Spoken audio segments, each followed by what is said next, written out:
What's up, ladies and gentlemen? Omni-sensei here with What If I Was Reborn in Marvel as Dr. Doom? Part 4. If you enjoy this type of content, please, if you see the like button, gently sledgehammer him. Subscribe to the channel if you haven't already done so. Remember to check out the original story linked in the description. Without further ado, let's get into the rise of the Bringer of Doom.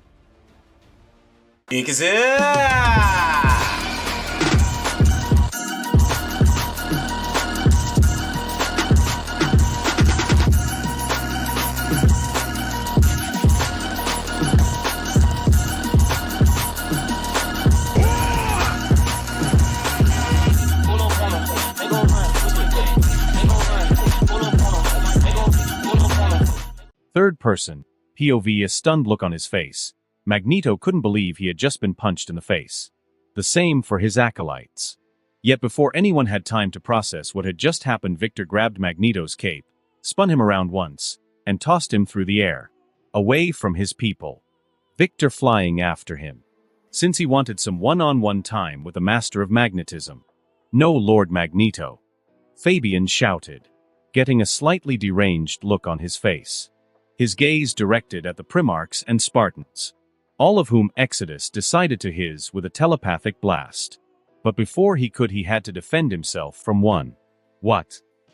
Exodus thought, not expecting to be hit with such an attack. But more than that, he could sense it was on the same level of power as his own psionic abilities. No, that shouldn't be possible, Exodus thought, since he could count on his hands the number of psionics powerful enough in the world to engage him in combat. And as far as he knew, none of them were present, meaning there was a new player on his field.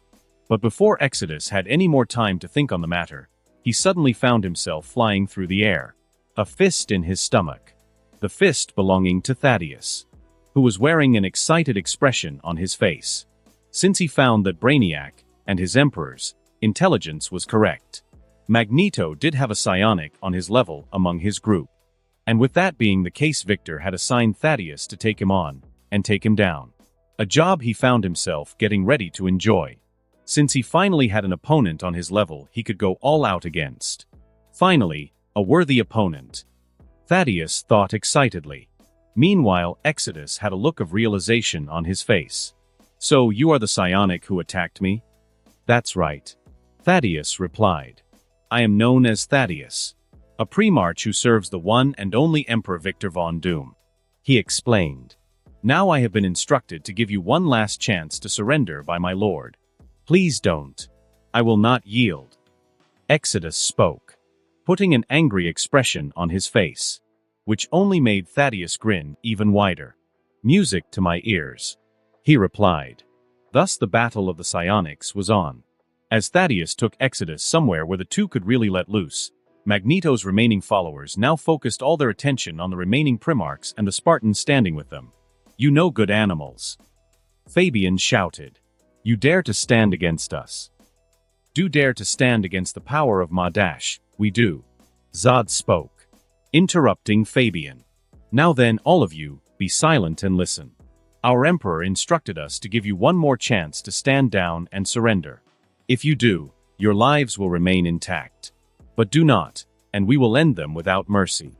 Make your choice," he said. Hearing this, Fabian's entire face turned red with rage. "Damn cretin," he spat. Fabian then raised his arms in the direction of Zod, getting ready to unleash his powers. Ack. But before he could, Zod had crossed the distance between in an instant and put his right arm straight through Fabian's chest where his heart was located. His arm now jutting through outward the back of Fabian, Zod holding the man's heart in his right hand. "Looks like you have made your choice," Zod said. He then squeezed his right hand and crushed Fabian's heart like it was nothing. Zod then pulled his arm from Cortez's chest, allowing his corpse to hit the ground. The moment it did, Zod turned his gaze in the direction of the rest of Magneto's remaining followers. "I give up," only for Amelia to shout out here surrender the moment he did, since she didn't want to die. Because the moment she saw Fabian's heart crushed, her life flashed before her eyes. "Me too. I'll surrender, don't kill me. Me as well." After Amelia spoke up one by one, the rest of Magneto's followers surrendered. "A wise choice, all of you," Zod replied. Spartans! He exclaimed. Yes, pre-march Zod! The Spartans shouted in unison. They then moved towards Magneto's forces and began placing power-dampening cuffs on all of them. An invention Victor created some time ago for situations exactly like the one today. In no time at all the remainder of Magneto's forces had been secured. All right, you all know the rest of the plan. Zod spoke. Move it, he said. Yes, pre-march Zod. The Spartans replied in unison. They then got ready to escort the prisoners to a secure location. Ivy and Thrag accompanying to make sure no one got any funny ideas. While Zod and Karma were remaining behind to aid Thaddeus and Doom should they need it. But both Primarchs knew their fellow leader, and especially their Emperor, would not. Asterisk boom. Boom. Boom. Asterisk crashing noises filled the air, as Thaddeus and Exodus clashed in it, matching each other blow for blow. Both doing so while using telekinesis to maintain flight, and both employing tactile telekinesis to increase their already augmented strength. As the two psionics clashed their fists together again, Exodus lashed out with a kick from his left foot. Immediately floating backwards, Thaddeus dodged it. He then quickly threw up a telekinetic barrier as Thaddeus launched a powerful telekinetic blast in his direction. The attack hitting Thaddeus' shield, which easily held. Seeing this, Exodus increased the power behind his blast. He also took hold of several large rocks on the ground and brought them up into the air, morphing them into giant spears, which he then sent flying straight at Thaddeus. Each of the rock spears slamming into his shield, which combined with the telekinetic blast was finally enough to cause it to shatter. But before Thaddeus could take any damage to moved and dodged Exodus' attack. He then fired off beams of powerful telekinetic energy from his eyes at Exodus. His attack scoring a direct hit on his fellow psionic. A/N, the I-beam thing is real. Exodus can do it in the comics. Look it up on the Marvel Wiki if you don't believe me. And since Pre-March Thaddeus has the same powers as Exodus on the same level, he can do it too, though the attack of course didn't do any damage. It simply stunned Exodus for a moment. But that was all Thaddeus needed to launch a telepathic assault on Exodus' mind. Thaddeus managed to smash through several of Exodus' mental barriers before the centuries-old psionic regained his bearings and went on a counterattack. You're 100 years too young to best me in the Battle of the Minds, you test tube creation. Exodus spat, having managed to glimpse some of Thaddeus' thoughts when he entered his mind. Tough talk coming from a guy who is basically the same as me. Thaddeus replied. He too having been able to glimpse slightly in Exodus' mints, the same way his opponent did to him. Which is how Thaddeus learned Exodus has been enhanced centuries ago. But not by who. That knowledge was apparently buried deeper in his mind. You know not of what you speak. Exodus roared after Thaddeus spoke. He then upped his power, and Thaddeus responded in kind. The two entering a raging telepathic battle, which eventually took their minds/spirits to a place that was simply a void of colors. To think you would be powerful enough to force me onto the astral plane. Exodus spoke. I'll commend you for that. But this is where our battle ends. You took the words right out of my mouth. Thaddeus replied. Right after he did, two giant ethereal hands materialized on either side of him and then quickly slammed together, sandwiching Thaddeus between them. But a second after this happened, both of the ethereal hands were forced back by a powerful barrier surrounding Thaddeus. After this happened, Thaddeus conjured forth several giant wolves, which he sent to attack Exodus. His opponent not moving an inch as the wolves got closer and closer to him, eventually reaching him, where they were then crushed in the palm of a hand, belonging to a giant Exodus, who then reached out and tried to grab hold of Thaddeus, only for his hand to be hit with a powerful telekinetic blast. Just give up, boy. Exodus spoke, finally capturing Thaddeus using his other hand. You are out of your league. Plus, even if you are victorious against me, you cannot possibly hope to stand against my creator. For he is eternal, he said, a being who truly embodies the word apocalypse. So give up. Never. Thaddeus replied. So be it then. Exodus replied. He then squeezed his hand around Thaddeus, crushing him out of existence on the astral plane. I see. So is that all you've got? Or so Exodus thought. Until he heard Thaddeus' voice coming from behind him. When he did, he turned around. In doing so, he was met with a giant figure even larger than himself. But it wasn't of Thaddeus. No, it was of his creator and emperor, Dr. Doom. I'll admit you've been a good challenge. But it's time to put an end to this. Thaddeus' voice spoke from the Dr. Doom construct. Then before Exodus could even make another move, he found himself encompassed by the hands of Doom and being crushed. No, this is impossible. Exodus cried, trying and failing to free himself. No, it is possible. Thaddeus replied. And on another note, even if what you say about your creator is true, I am not worried in the slightest. For I stand with a man and serve even greater. My emperor, Victor von Doom, who even this so-called apocalypse is not ready for. He spoke. Thaddeus then finished crushing Exodus, destroying him on the astral plane, which in turn basically destroyed his mind. When this was done, Thaddeus returned to his actual body. Ag. Exodus releasing horrid screams as he did, which Thaddeus ignored as he simply smashed his way past any of Exodus' remaining mental defenses and absorbed all of the man's knowledge. Finding out Exodus wasn't exaggerating. His creator truly was the Apocalypse. Still, Apocalypse had never faced one such as Dr. Doom. After taking all the information he found relevant, Thaddeus pulled himself out of what was left of Exodus' head. He then took hold of the man with his telekinesis, since his body has gone limp, and started flying back towards his comrades. Having thoroughly enjoyed his battle. Third-person POV, stopping himself in the air, Magneto aimed a glare towards Victor, who stopped right along with him. You dare to face me alone knowing who I am, Metal Man?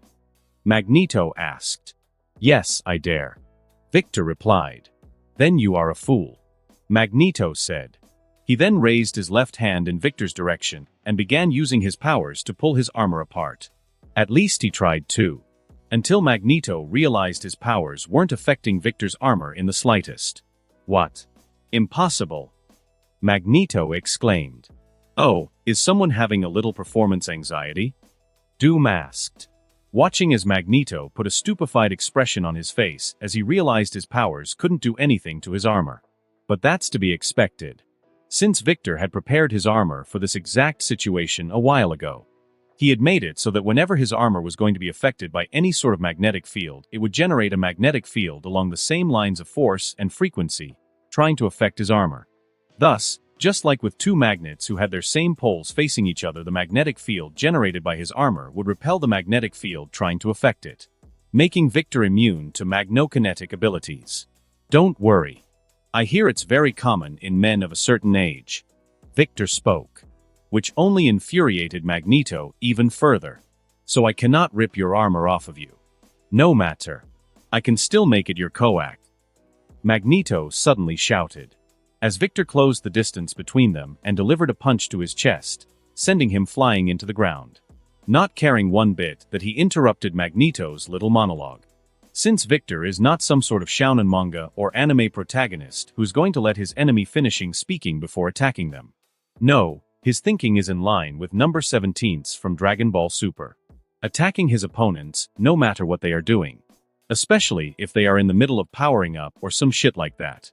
That's why he loved 17 during the tournament of Power Arc. Ack! Magneto shouted, as he flew up from the ground and back into the air. A force field around his body. Once he raised both his hands on Victor's direction and fired off magnetic rays at him, which Victor easily blocked by summoning his own force field. After he did, he summoned two small portals near his fists, their openings near Magneto's stomach. Without hesitation, Victor punched through the portals near his hands, nailing Magneto in his stomach. Repeatedly. So much so it made him drop his force field. When this happened, Victor dropped his own force field and then quickly closed the distance to Magneto. After he did, he delivered a left uppercut to the man's chin, sending his head flying upward, the rest of his body following right along.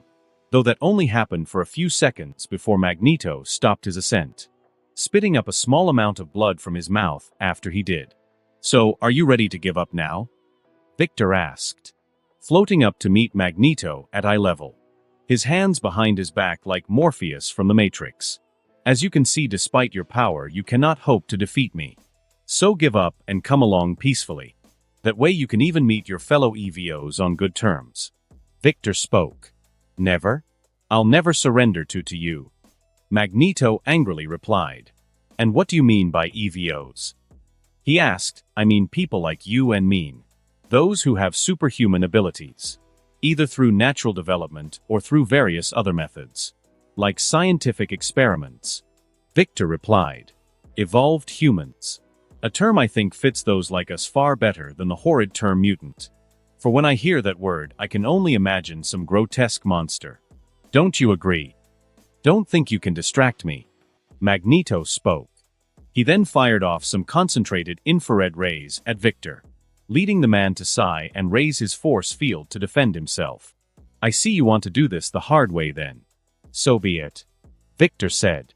He then created a large magic portal in front of him, which opened up behind Magneto. Once the portal was opened up, Victor quickly removed Magneto's helmet before locking the man into a sleep choke hold, as well as begin to telepathically assault his mind. No. Stop. Magneto shouted. He also struggled. But it was no use. Victor had him under his complete mercy, which in no time at all had Magneto out cold. Once he was, Victor took hold of the man using his telekinesis, came through his magic portal beside him, and closed it. Victor then caught Magneto's famous helmet with his telekinesis and brought it up to his hands, where he took hold of it. After he did, he started heading back to regroup with his people, slightly disappointed that that was all the Master of Magnetism had to offer him in the way of a battle, leaving Victor to wonder when he would get an opponent that could truly challenge him. Third person, POV, NHN. Magneto softly moaned, slowly but surely opening his eyes. After he did, he immediately remembered what had happened to him. How he got knocked out and taken down by Victor. Upon recalling this, he began taking in his surroundings.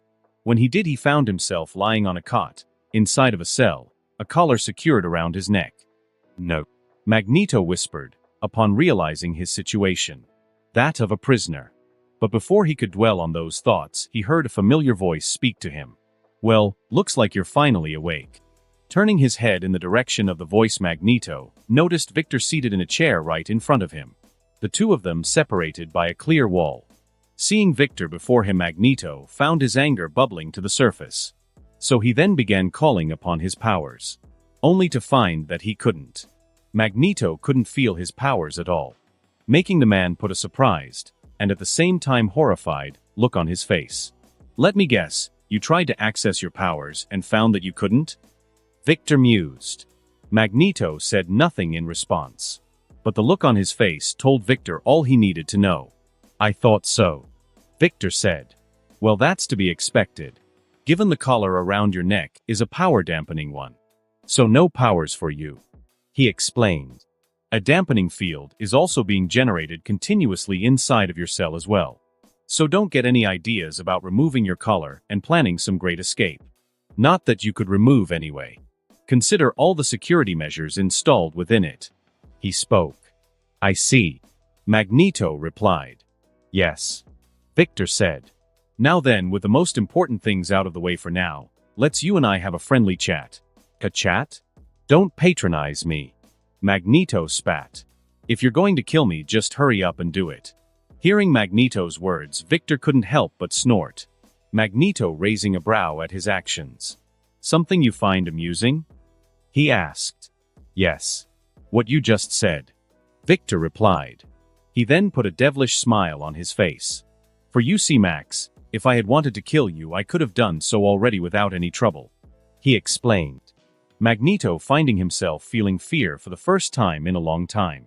Not only due to the smile Victor is currently wearing on his face, but also because he used his first real name. A name Magneto has closely guarded ever since his days in the camps of the Nazis as a young boy. A name not even those closer to him knew. Yet Victor did know it. Scaring him. How do you know that name? Magneto asked. Simply Max. I took it from inside your head. Victor replied, lightly moving to tap the left side of his head with his left finger, indicating to Magneto he has probed his mind while he was unconscious, where Victor managed to learn many things about the Master of Magnetism, including the fact Sinister was the one who tortured and experimented on during his time in the concentration camps. That, plus the knowledge Thaddeus had shared with him and the other Primarchs that he retrieved from Exodus Mind, told Victor not only Sinister but Apocalypse were their comic book versions in this reality. which he was happy to know.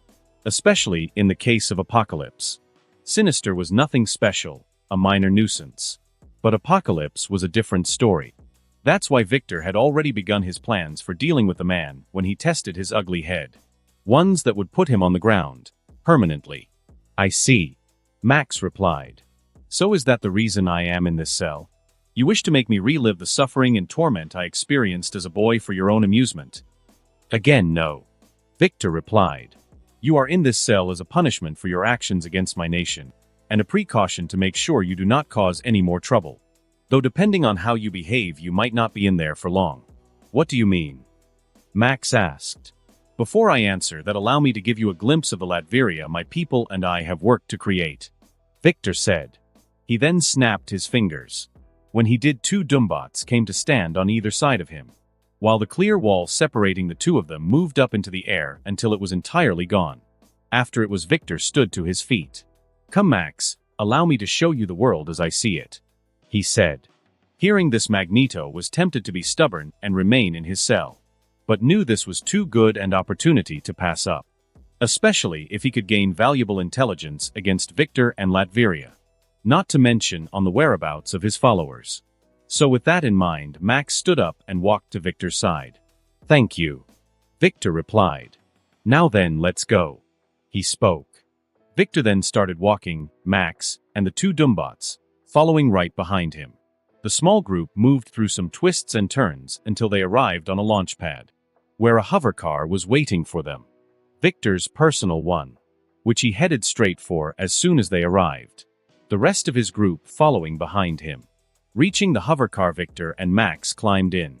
Once they did, and were secure, Victor started up the craft and put it on autopilot, having plotted a course into it that would take them on a tour of Doomstadt itself. As the vehicle maneuvered through the air, the Doombots flying behind it, Max couldn't help but marvel at the things he saw. Especially the fact mutants and ordinary humans were mingling and getting along without any animosity. This is... Magneto mused. He then turned to look at Victor. This is really your country? It is, Victor replied. A place where EVOs and humans coexist peacefully, he explained. And so much more. But I'll save that for later. Evo. You used that term before, Magneto realized, remembering when Victor used it during their earlier fight. Yes. A term I came up with, and one I hope that one day the entire world can employ. Erasing words such as mutant, like I stated earlier during our first meeting. Since I truly find that term, and others like it, deplorable. Because people like you are still human, Max. You just happen to have extraordinary abilities due to the genetic lottery, which is certainly not something you should be ostracized for. Victor spoke. You know, King Doom, when you speak like that you remind me of my oldest and dearest friend, Magneto said, who I'm sure would love to visit your country, since it's a place both he and I have always dreamed of creating. Though I wonder how the rest of the world will react to the status of Latveria. They'll become just like it, or they shall know the wrath of Doom. Victor spoke plainly, sporting the same devilish smile on his face from earlier. You mean to go to war with the world? Max asked. If it comes to that, yes. Victor answered immediately. Though I'm hoping I don't have to. But with all the idiots and bigots in positions of power across the globe, that scenario is not likely to occur. Though if it does, I'll be very happy. Since that means the world can peacefully transition into one united front under my rule without too much bloodshed. You seek to rule the world? Magneto asked. No, I seek to save it. But that can only be done if I unite it and take command of it. Victor replied. Because as you well know, Max, humanity is cruel, vicious, and selfish. They reject things they don't understand without a second thought. They commit the greatest atrocities against each other, based on nothing more than skin color or ethnic background. Well, I seek to end all that. Not only for the world itself, but for the people who call it home. Whether they are an EVO like you or me or not. Big words. But can you truly follow through on them? Max asked. Only for Victor to give him a deadpan look in response. I think my actions earlier against you and your people should answer that question you just asked me. I suppose it does. Max admitted. Anyway, about my people? They are all alive and well and be treated humanely just as you are. Save for 2. Fabian Cortez and Exodus. Who are dead. Why? Magneto asked. They were both given several warnings to stand down and did not need them. So my people acted in accordance with my orders and put them down. Victor replied. Since, as I told you earlier, you try to invade my country and you will suffer consequences. He said. They simply got what they brought upon themselves. Yes, you kept me alive. Max retorted. Because you are different from those two, Mac. Victor replied. Unlike them, you actually care about the rights and well-being of EVOs. Though your methods leaving something to be desired. But given what you endured in your youth, and since then I don't blame you. However, I am hoping you will stop all that, and come and work with me. To bring about the world and future I speak of. You wish for me to work with you? Max asked. Yes. Victor replied. Especially since he wanted Magneto to stand by his side one day. For he was a person Victor admired a lot in his previous life. A man who saw the truth of things and wasn't afraid to do something about it. Even if it caused his hands to run red with the blood of his enemies. I think we could do great things together. Plus, it would make your children happy. Hearing this, Magneto got a shocked expression on his face. Children, no. I have no children. You're lying. I'm not. Victor replied. He then pulled up a holographic screen and directed Magneto's attention to it, which displayed images of Wanda, Pietro, and Lorna, along with a picture of Magneto, and the children's mothers Magda and Susanna. Not to mention a DNA match confirming Magneto was the father of all 3 of them. A thing Victor made sure to do as soon as he took Magneto into custody.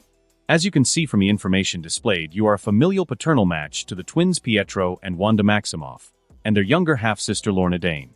Victor explained. So Magneto, you are the father. He exclaimed.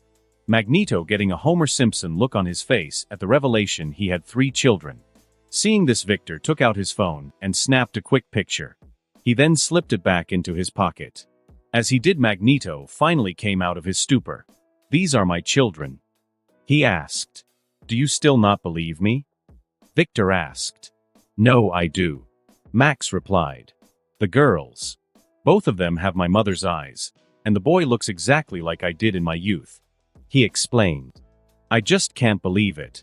Well, it's the truth, my friend. Victor replied. Tell me, are they doing well? Magneto asked.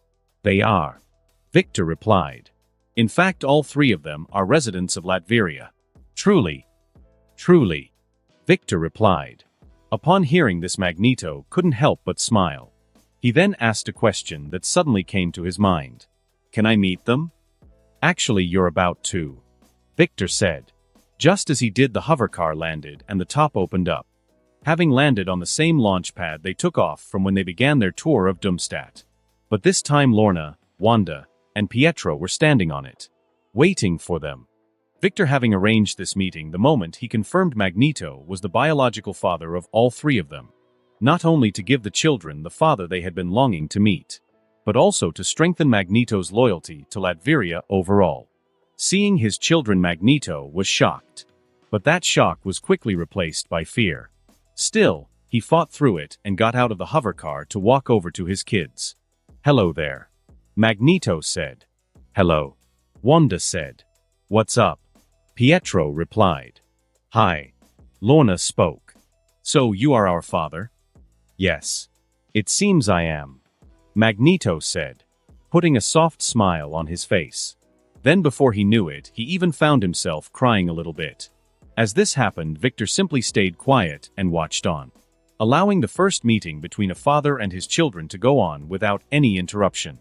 Victor, POV, I continued to let Magneto have a few more uninterrupted minutes with his children, before I stepped in and interrupted them, but only to escort them to a room inside the building, where they could sit down and relax as they got to know each other a bit more. Once I did this, I took my leave. Not worried in the slightest Magneto would attempt any sort of escape, especially since I had left Jessica to supervise the entire meeting. Plus, given the security I have installed throughout my country, if Magneto even so much as blinks the wrong way, but will be taken down faster than the booty warrior gets the booty he wants.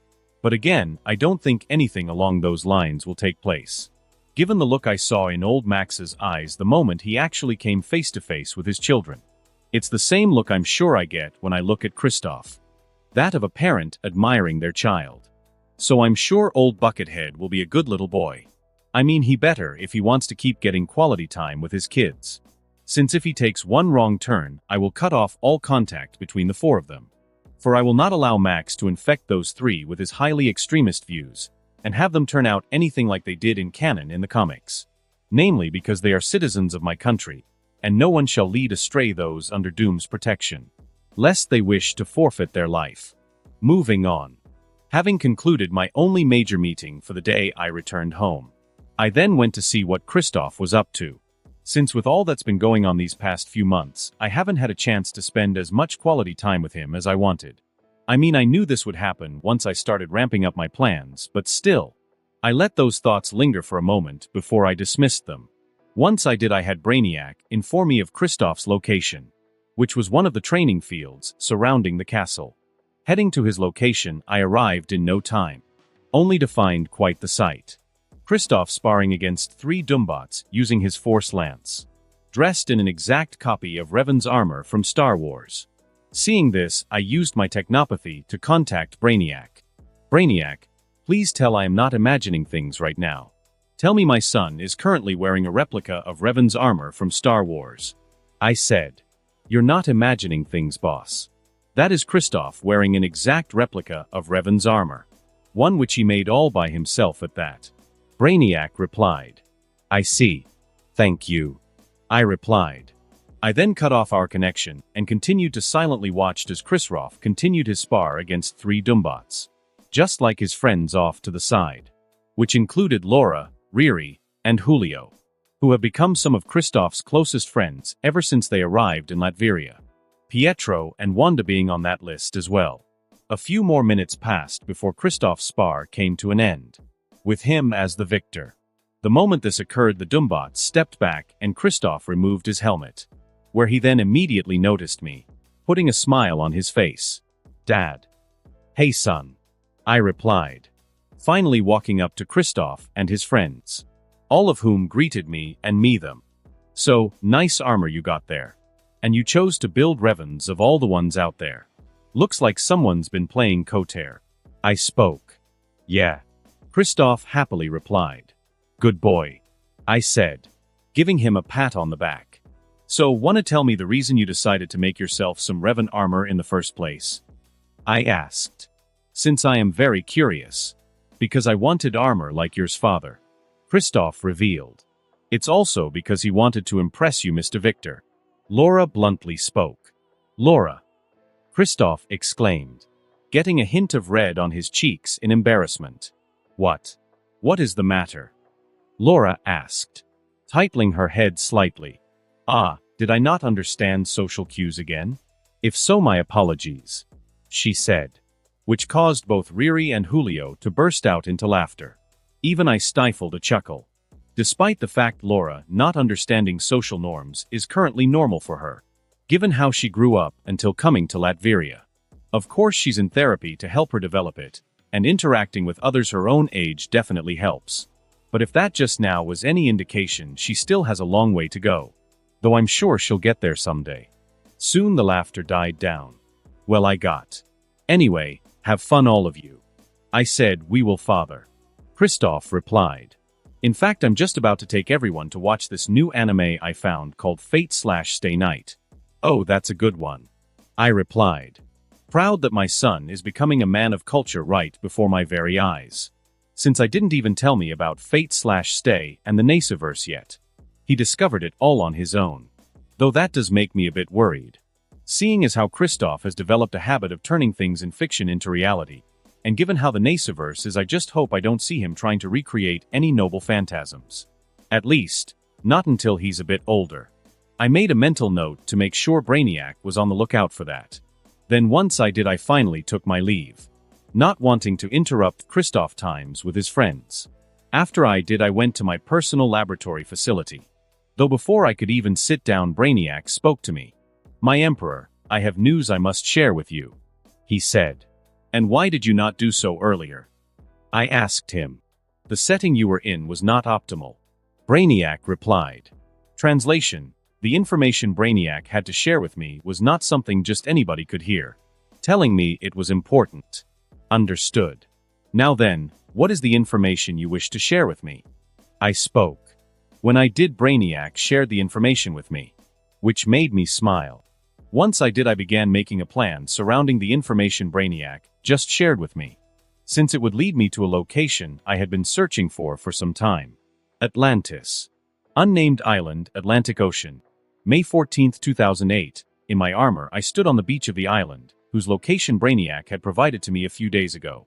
Thrag and Katma standing on either side of me, dressed in their combat armors, while a contingent of Spartan warriors, outfitted in water-capable combat armor, stood behind us.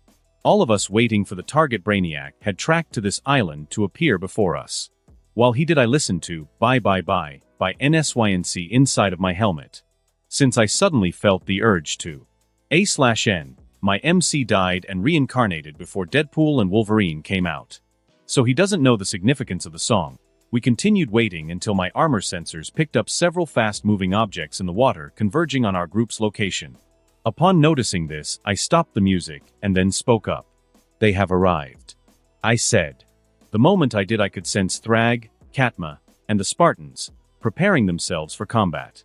Just as they finished, the objects I had been tracking in the water suddenly burst out of it and landed before my group on the beach itself. The objects in question being Marvel Atlanteans, which in my opinion pale in comparison to DC Comics Atlanteans in every way possible. One big fact of note is that Marvel's Atlanteans can't breathe air. That's while all of them currently standing before us are wearing devices filled with water to keep them alive as they faced us on land. All except for one of them, their leader, and one of the few Atlanteans born in the Marvel Universe that can breathe air without any troubles and not die after only a few minutes. The Atlantean who I am sure knows the location of Atlantis, and who I hope to work with to bring it under my umbrella. Since the Atlanteans, and by extension their ruler Namor, are exactly like they are depicted in the comics in this reality. So that automatically put the fishboy with wings on my shit list, since I will not allow his lecherous gaze to ever touch Susan. Now, only I am allowed that right. But I'm getting off topic. Back to the individual I am hoping to ally with. I speak of none other than Atuma. Insert image of Atuma here. Surface dwellers, do you know whose island you have stepped foot up on? Atuma cried. That of the mighty Atuma, he exclaimed, gaining a few cheers from his soldiers. Greetings, Atuma. I am Dr. Doom, I said to him. And I know exactly whose island I and my people have set foot upon. If you know, then why? Atuma asked. Because I have come to talk to you and hope to forge an alliance between us, I said. Oh, and what could a surface dweller like you possibly offer the mighty Atuma? He asked. Something I know you have sought for a long time. The rule of Atlantis. I spoke. When I did, all arrogance left Atuma's face, and he finally put a serious expression on it. Which means the negotiations can now truly begin. Excellent. The moment I mentioned Atlantis, and knowing how Atuma has long sought to rule it, the Atlantean warlord and his soldiers currently with him shifted their postures ever so slightly, which most people wouldn't catch. But I am not most people. The same applies to my warriors. So we all knew the moment Atuma and his warriors shifted their positions, it meant they might attack us any second moving forward from this point. Though it matters not. Let them come. For they are no true threat to any of us. Surface dweller, tell me, what do you know of Atlantis? Atuma demanded. First of all, my name is not Surface Dweller. It is Doom. And you will address me as such. I told Atuma. Not frightened in the slightest by the glare either he, or his soldiers, are sending my way. After all, I've got a Thrag, who is ready to slaughter everyone standing in front of us Viltrumite style, should I make a simple flick of my wrist. Secondly, I know that Atlantis exists. But at the moment, not much more than that. Since I am certain all records I have pertaining to the underwater city are useless, since they are decades old. I spoke. Though I am not sure. For instance, is its ruler still a man by the name of Namor? I asked. Even though I knew it to be the truth. Though like I just told Atuma, that is likely the only real piece of concrete information I have on the Atlantis at the moment. Since that city and its people have done a bang-up job of staying off the radar overall. All the records I've managed to find on the underwater city don't give much details about it. Even the masters of Camartage don't know that much about the place. I even made inquiries with the Ancient One about Atlantis, and even she had little to offer me in that regard. And finding the location of the city itself was proving to be difficult, even with all the resources at my disposal and my meta-knowledge. That's why I shifted a portion of the resources dedicated to locating Atlantis to locating someone who knew of its location, that person being Atuma, who I am now in the middle of trying to make an alliance with. Which I hope works out, since I had already tapped Atuma as a possible candidate for my cabal. After all, I'll need someone to take command of the world's oceans when I bring the planet under my rule, and there's no way I'm trusting that disgusting, arrogant prick Namor with the job. Especially since I loathe the man. Seriously, I found Namor absolutely revolting. That's why I'm making sure his but gets turned into fish sticks at the soonest possible moment. A/N, yeah, I really don't like Namor's character at all. That's why he's getting bashed a bit. Though it won't happen too often. Do not dare mention that worthless half-breed's name in my presence. Atuma exclaimed, getting a slightly angry expression on his face. So I take it that information is accurate? I asked. Yes, it is. Atuma admitted. Good to know. I replied. Now then, Lord Atuma, would you mind confirming if the other information I have managed to collect in regards to Atlantis is accurate or not? I asked him. To what end? Atuma asked me. So that our two peoples may forge an alliance and conquer it. I retorted. I think I made myself perfectly clear earlier. I said. Surely you jest? Atuma asked me. I do not. I replied. Not when it comes to matter of such importance. Do you surface dwellers honestly think you stand a chance at conquering the jewel of the sea, Atlantis? Atuma asked us. Well, I'm sure we'll do better than someone who has failed to conquer it numerous times. Katma spoke. A smirk on her face. You dare speak to me to the great Atuma that way, surface woman. Atuma angrily spoke. Enough. I exclaimed, releasing some of my magical power. This in turn got everyone to back down. Once I saw this happen, I turned my gaze to Katma. You were out of line. I coldly spoke to her, since I was certainly not happy by what she just did. The moment after I spoke, Katma got on her right knee and bowed her head, an apologetic expression appearing upon her face. Forgive me, my emperor. I meant no disrespect towards you, nor to bring any upon you, she said. I know. Still, do not let it happen again. I told her. Yes, of course. She replied. Katma then stood up. Once she did, I turned my attention back to Atuma. Forgive my subordinate. She spoke out of turn, even though what she said was the truth. I said, not caring about the angry glare Atuma began sending me. Face facts, Atuma. As you are right now conquering Atlantis and deposing Namor is impossible for you. Besides, even if you did succeed, how much would it cost you? How much of your army would you lose in the process? Then, how long would it be until those still loyal to Namor began to plot to overthrow you? Or better yet, how long would it be until someone just decided to overthrow you just because? You dare speak that way to the mighty Atuma?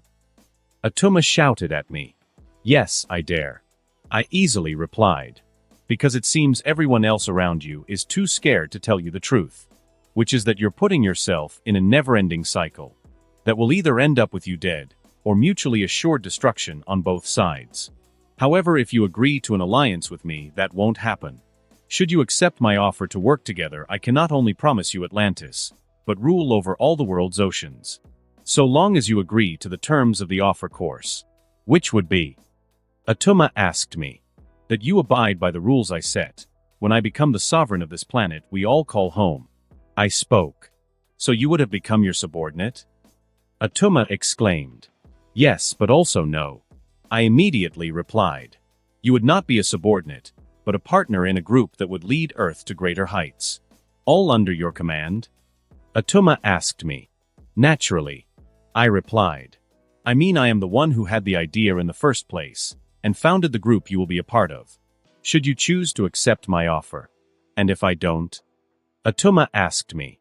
Then me and my people will let you and yours go on your way. You can go back to trying and failing to conquer Atlantis. While me and mine actually one day achieve what you are currently striving for. And when that day comes, and if you choose to stand against us, Atuma, then you will be shown no mercy. For all those that stand against doom shall fall. I spoke, looking Atuma directly in his eyes. You truly believe you surface dwellers can stand against us Atlanteans? Atuma asked me. As my people and I have said many times since this conversation started, yes, we can. I said. Interesting. Atuma mused. Well then, let us see if you can back up these claims you so proudly make. Dr. Doom, I Atuma challenge you to single combat. He proclaimed. Oh, and what do I get if I win? I asked him. Name your price. Atuma spoke. The worst words he could have said. Though I'm not going to tell him that. Okay, if I win I want you to pledge your fealty to me. You will become my body within the oceans of the world, and carry out the will of Dr. Doom within them. I spoke. Fine. Atuma agreed. But should I win you will remove your designs from Atlantis, and aid me and people in conquering it and never set foot in the city itself, or any territory surrounding it. Deal. I easily replied. So then, where do you want to do this? Land or sea? Which again doesn't matter to me. Since just like Kaido from One Piece, whether it's on land, the sea, or the air, I won't lose. Especially if it's one-on-one. At least against someone of Atuma's level. Huh? Never thought I'd be saying that, but here I am. Life is so strange at times. Oh well. I'll give you a fighting chance, Doom. Land. Atuma declared. Works for me. I replied. Once I did both Atuma's soldiers, and my own entourage, gave the two of us a wide berth. After they did, Atuma raised his sword and pointed it in my direction. Your weapon, raise it. He said. When he did I summoned my personal force lance to me, and then extended both ends outward to put it into staff mode. I then spun it around a few times before placing it against my left shoulder.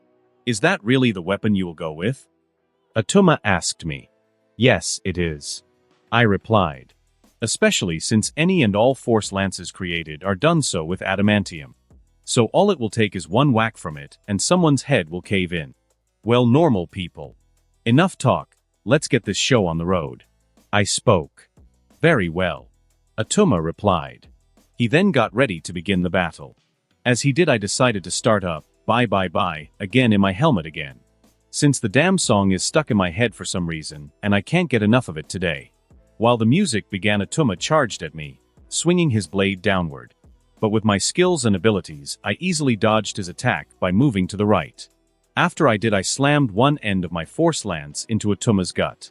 My attack sending him backwards, falling to his knees in the process. Seeing this, his soldiers got shocked expressions on their faces. But I really didn't pay them any mind as I closed the distance with Atuma and then smashed him across the face with one end of my force lance. My attack knocking out several of the Atlantean's teeth and sending some blood flying out of his mouth. It also sent him into the water, where I followed him without any hesitation. My suit configuring itself into underwater mode the instant I was entirely submerged. Seeing Atuma's sinking body, I flew straight toward him using my suit's mini feet thrusters, jamming to my tunes in the process. Upon reaching the Atlantean warlord, instantly moved back as he tried to kick him. The man having been playing possum, or in this case I suppose red herring. Nice try. But not good enough. I spoke to Atuma, who only looked at me with bloodshot eyes. Arg. Releasing a scream he swam at me, slashing. Yet none of his attacks ever landed. I dodged each and every single one, which only made Atuma angrier. Though I get why. I mean, the water is supposed to be an Atlantean's home turf. Yet here I am owning his butt in it. If I was in his shoes, I'd be pissed off as well. Good thing I'm not. Dodging another slash from Atuma, I decided it was time to end this. Especially since my song was almost over. So with that in mind, I quickly moved under Atuma and delivered a punch straight to his gut, sending him flying upward. So much so he broke the surface of the water. Me following right behind him as he did. Atuma kept flying higher into the air as he broke through the water, and I followed him.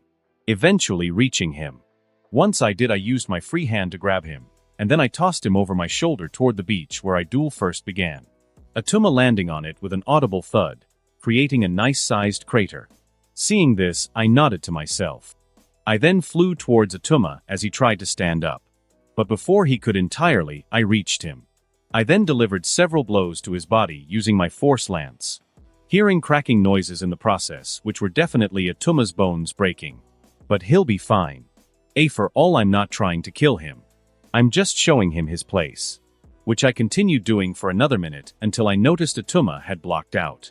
Upon seeing this, I stopped beating him with my force lance. I then moved over to him and grabbed his neck with my free hand, where I then lifted his battered and broken form high in the air for all to see. As you all can clearly see, I, Dr. Doom, am the clear victor of this duel. I proudly declared. Just as bye ended. A perfect way to complete my victory. For now Atuma and his forces serve Dr. Doom. Looks like my dream of turning Namor into fish sticks will come sooner than I expected. After my declaration of victory, I placed Atuma back on the ground. As I did, both his and my forces converged on our position. After they did, the Atlanteans lined up in front of me. Kneel. I commanded them, which is exactly what they did, bringing a smile to my face under my mask. Good. It seems you are an honorable lot. I spoke. I just hope your leader shares your values. He does, Lord Doom. One of the Altantian soldiers spoke up. We shall see. I spoke. I then snapped my fingers at the Spartans and pointed to Atuma. See to his injuries. Yes, Emperor. They all responded at the same time. The Spartans then began attending to Atuma, quickly tending to any major damage I had done. Which is why it only took the big Atlantean only 15 minutes to regain consciousness. After he did, he looked right at me, and I stared right back at him. A silence encompassing the entire area. I was beaten. So as agreed, I will honor the terms of our duel. Atuma spoke. He then kneeled before me. I am now in your service. I am your body in the seas and will carry out your will in them. Dr. Doom. Atuma spoke. And thanks to my telepathy, I knew he was telling the truth. That still doesn't mean I'm not going to keep an eye on him. Good to hear, Atuma. It seems just like your people told me you are an honorable man. I spoke. That will get you far with me. But know that if you should ever attempt to turn against me in any way, I will erase your entire existence. Are we clear? We are. Atuma replied. Still kneeling. Again, good. I retorted. Now then, heal and rest up. For there is much to be done. Though one thing can be handled right now. Katma. When I called her name, she immediately came to stand before me. Yes, Emperor Doom? She asked. From this moment forward, you are now the official liaison between Atuma and his Atlanteans and Latveria. I declared. Both Atuma and Katma looking at me like I had grown a second head after I spoke. Atuma, Katma has already apologized for her earlier folly, and I assure you it will not happen again. In addition, she is one of my most trusted subordinates, and one of my most powerful generals. There is no doubt in my mind she will be an invaluable asset to you. On the flip side, Katma, this is a chance for you to learn and watch from an experienced general, as well as a chance for you to prove to me that folly earlier with your words was a one-time incident. I explained. Any questions? I asked. No, my emperor. Katma replied. I have none. Atuma said. Good. I replied. After I did, I discussed a few more things with Atuma, namely turning the island we were on into a forward base of operations for our future joint Atlantean/Latverian operations in regards to the world's oceans. Once this was completed, my group took our leave back to Latveria, having done a good day's work. Latveria, Dumstadt, May 18, 2008. A stupid grin on my face, I sat in my personal office within Castle Doom, watching the satellite footage we captured of Tony completely wrecking those terrorists in Afghanistan in his Iron Man armor. I guess even within Ensign alive, Tony still decided to suit up, which I am glad about, since it certainly wouldn't be a Marvel universe without an invincible, armored Iron Man. Plus now the two of us can be armor brothers. Maybe I can even give him the pushes in the right direction to invent his nanotech armor earlier than he did in the films. Given how many more threats there are in this reality. I mean, I could deal with everything myself, but where would be the fun in that? Besides, heroes need some adversity if they are to learn and grow. That's the exact reason I won't be babysitting all the future heroes, since they need to go through certain events to become who they are meant to be. Like Tony's kidnapping in Afghanistan. Of course I could have easily prevented it. But I didn't. Since that experience has turned him to a relatively better man. So yeah. However, there are certain events that I will never allow to come to pass. You can count on that. Moving on. After the footage Latveria's satellites captured came to an end, I used my intercom system to call Jessica into my office. Yes, Emperor Doom? She asked me upon her arrival. I need to schedule another trip to the United States for within the next week. And not just for me this time either. I spoke. Since this time, I'll be bringing a few others along. Very well, sir. And who would these other individuals joining us on this trip be? Jessica asked me. Christoph, Doctors Hansen and Kinney, and both their daughters. Laura and Riri. I spoke. Christoph because I think it's time I introduced him to the world at large. After all, from what I've observed of his training myself, and the reports I've read compiled by Brainiac and others, I feel he's ready for the responsibility of being known as a son of doom. Sarah and Laura are coming since I replied to that email Logan sent him and have set a meeting with Charles Xavier, also known as Professor X. And I'm bringing the two of them along so they can see Logan. Well, mostly Laura, since he hasn't visited Latveria in months. As for why Maya and Riri are coming along, it's obviously for Tony. Boy, I can't wait to add a picture of his stunned face when he finds out he's a father to my collection. Which I'm surprised hasn't happened before, given how Tony acted before he became Iron Man. I guess protection in the bedroom is one of the only things he took seriously, huh? Good for him. Understood, sir. Jessica replied after I finished speaking. I'll make the arrangements and we'll be back in the United States within 3 days' time. Perfect. Good work as always, Jessica. I told her. Thank you, sir. Jessica replied. She then left my office. After she did, I then started working on a little presentation I would be putting on in a few days. I hope people like that. United States of America, Los Angeles, California, May 24, 2008. Third person, POV. Crashing into one of the many highways within Los Angeles, Tony in his Iron Man Mark III armor skidded to a halt on the ground. Yep, definitely going to feel that one in the morning, Tony muttered to himself as he stood back up to his feet. Just as he did, so the person who sent him into the street in the first place landed before him. Obadiah Stane, in his ironmonger suit. Give up, Tony, you can't win. Stane spoke through his armor speakers. Sorry, never know when to quit. You should know that. Tony retorted. Shame. Well then, welcome to your funeral. Stane replied. He then raised up his left arm in Tony's direction, which was equipped with a machine gun. Though before Stane could fire, his ears were suddenly filled with music. Specifically the song Hell's Bells by AC/DC. What the hell? Stane questioned. Really, Tony, is this the song you want to die to? Stane asked. First off, this isn't me. Tony immediately replied. Though whoever chose it has great taste in music. He said. Why, thank you. A new voice suddenly spoke up. When it did, both Tony and Stane looked in its direction. In doing so, they saw an armored individual wearing a green cape and hood descending in the air towards their location. A cape, huh, cool. Tony mused. Okay, who the hell are you supposed to be? The name's Dr. Doom. Your end. Doom spoke. This being the exact reason he wanted to get back to the US before the end of the week. So he could assist Tony in dealing with Ironmonger. All of it being a part of his greater plans. As for the AC/DC song, well, Victor decided to take a page from Megamind's playbook. If he was going to make an entrance, he was going to do it in style. Dr. Doom? Like the king of that country, Latveria. Stane questioned. Actually, I am him. Victor declared without any hesitation. Which is exactly why I can't let you kill Iron Man here.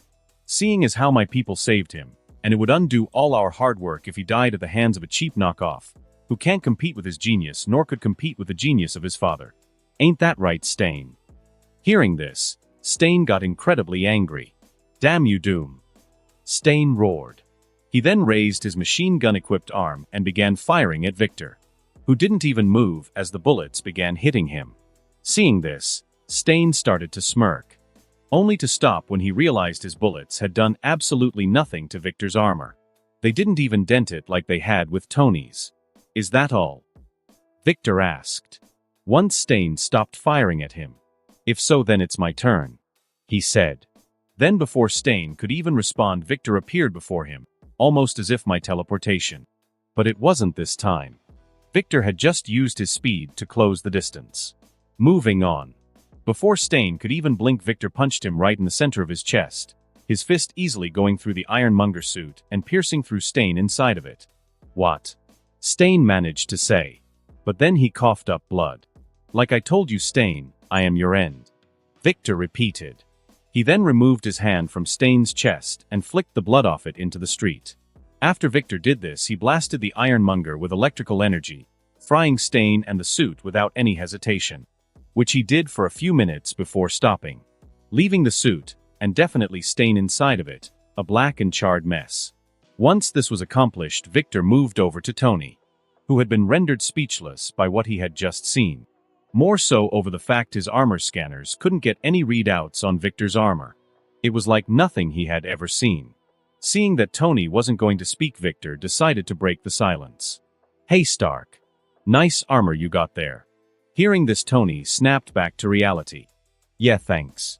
Yours is nice too," Tony replied. "Why thank you," Victor said. "So what you say we get out of here?" "Yeah, sure," Tony replied. Once he did, both he and Tony used their thrusters to take off into the night sky. But not before people captured images of them flying away together using their phones. Thus the next morning on the internet, both were trending, the duo having been named Armor Brothers. Victor, POV. After finishing of Stain, I followed Tony as he flew towards the Stark Industries central headquarters. Though once we got close enough for it to be in actual visual range, I stopped in the air. When I did, Tony turned to face me. "Why'd you stop?" he asked. I'm not really feeling up to joining the party down there," I spoke. Since right now Stark Industries HQ is swarming with LAPD, FBI, and most importantly SHIELD. The agents being led by, on Philip Jabe Coulson. Insert image of Philip Jabe Coulson here, who I certainly want to meet, since I liked Phil, both in the films and in the television show Agents of SHIELD.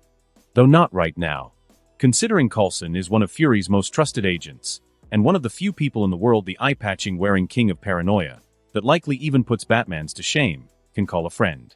So I know if I go down there right now, Coulson will immediately call Fury and inform of my presence. Then I'm sure he'll drop whatever he is doing and arrive here faster than I can say bastard. Considering the cat and mouse game I've been playing with SHIELD over the past few years, ever since I became ruler of Latveria, which I certainly want to end, but on my terms. Tonight going a long way to making that a reality. Understood, Tony replied. So I guess I'll be seeing you later. Yeah, you most definitely will, Stark, I told him. After you finish all your business here, come to New York and we'll talk. Yeah, sure. Wait, what? Tony spoke. Then before he could say anything else, I took off, smirking as I'm sure Tony is watching me fly at speeds he only thought his own armors, and those based off their designs, were currently capable of. Well, he's dead wrong. Which is what I am showing him right now. I just hope Tony gets the message. Anyway, after leaving him, I made it back to the East Coast in just under 2 hours. Of course I could have portaled back, but I wanted to take the scenic route, which led to learning that flying over North America at night is truly a beautiful sight for the eyes. One which I happily soaked in, until I arrived back at the Latvian embassy. Once I did, I decided to watch some anime, Mobile Suit Gundam 00 Season 1 specifically, until the new day began. After it I went online and found exactly what I had suspected. All the news and media websites, as well as the entire internet in general, talking about the events that took place in Los Angeles last night. I even found some photos people took of Tony and I, the internet having dubbed us Armor Brothers, which I had no hand in, I swear. But whoever did come up with that label, I want to shake their hand. Since thanks to the label, the connection between Tony and I has strengthened even further, which is exactly one of many reasons I intervened in his battle against Abidia last night. Since now, given my association with Iron Man and the Fantastic Four, as well as my known actions last night, it will bring the ordinary citizens to my side. That being an integral part to completing Project Sovereign. For those who have the people on their side can accomplish many things, if they use their influence over said people correctly, which I absolutely intend to do, as well as my friendships with the heroes of this world, which I will continue to develop, not only with the current ones, but those who will appear in the future. Yes. As Hannibal from the A-Team would say, I love it when a plan comes together. Leaning back in my office chair, I couldn't help but begin chuckling. I then decided to celebrate. So I conjured forth a bottle of scotch and a Cuban cigar, and partook in both like a James Bond villain would. Which felt great. Now I get why they do it all the time. I continued reveling in my success until I got a notice of a special press conference that was going to be held by Tony. The moment I saw this, I tuned in, and because I did, I saw one of the most iconic moments in the entire MCU, where Tony revealed to the world he was Iron Man. It was even better in real life than in the films. After the revelations, reporters began peppering him with questions. Some about Stain, some about himself, and even some referencing me. Tony just took it all in stride. That is until he decided to pass the baton to me. Listen, if you have questions about the guy in the other suit, then just ask him yourself. I mean, he's not hard to find, considering he's the king of Latveria after all. Tony spoke. He then winked directly at the screen, me knowing that was meant for me. Probably him getting me back for flying off on him last night. Well, joke's on him, since I've already prepared to deal with this shit. Turning off the screen in my office, I called Jessica into it. Yes, sir, she said, the moment she stepped inside.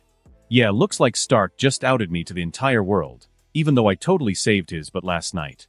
I spoke. I see. Jessica mused.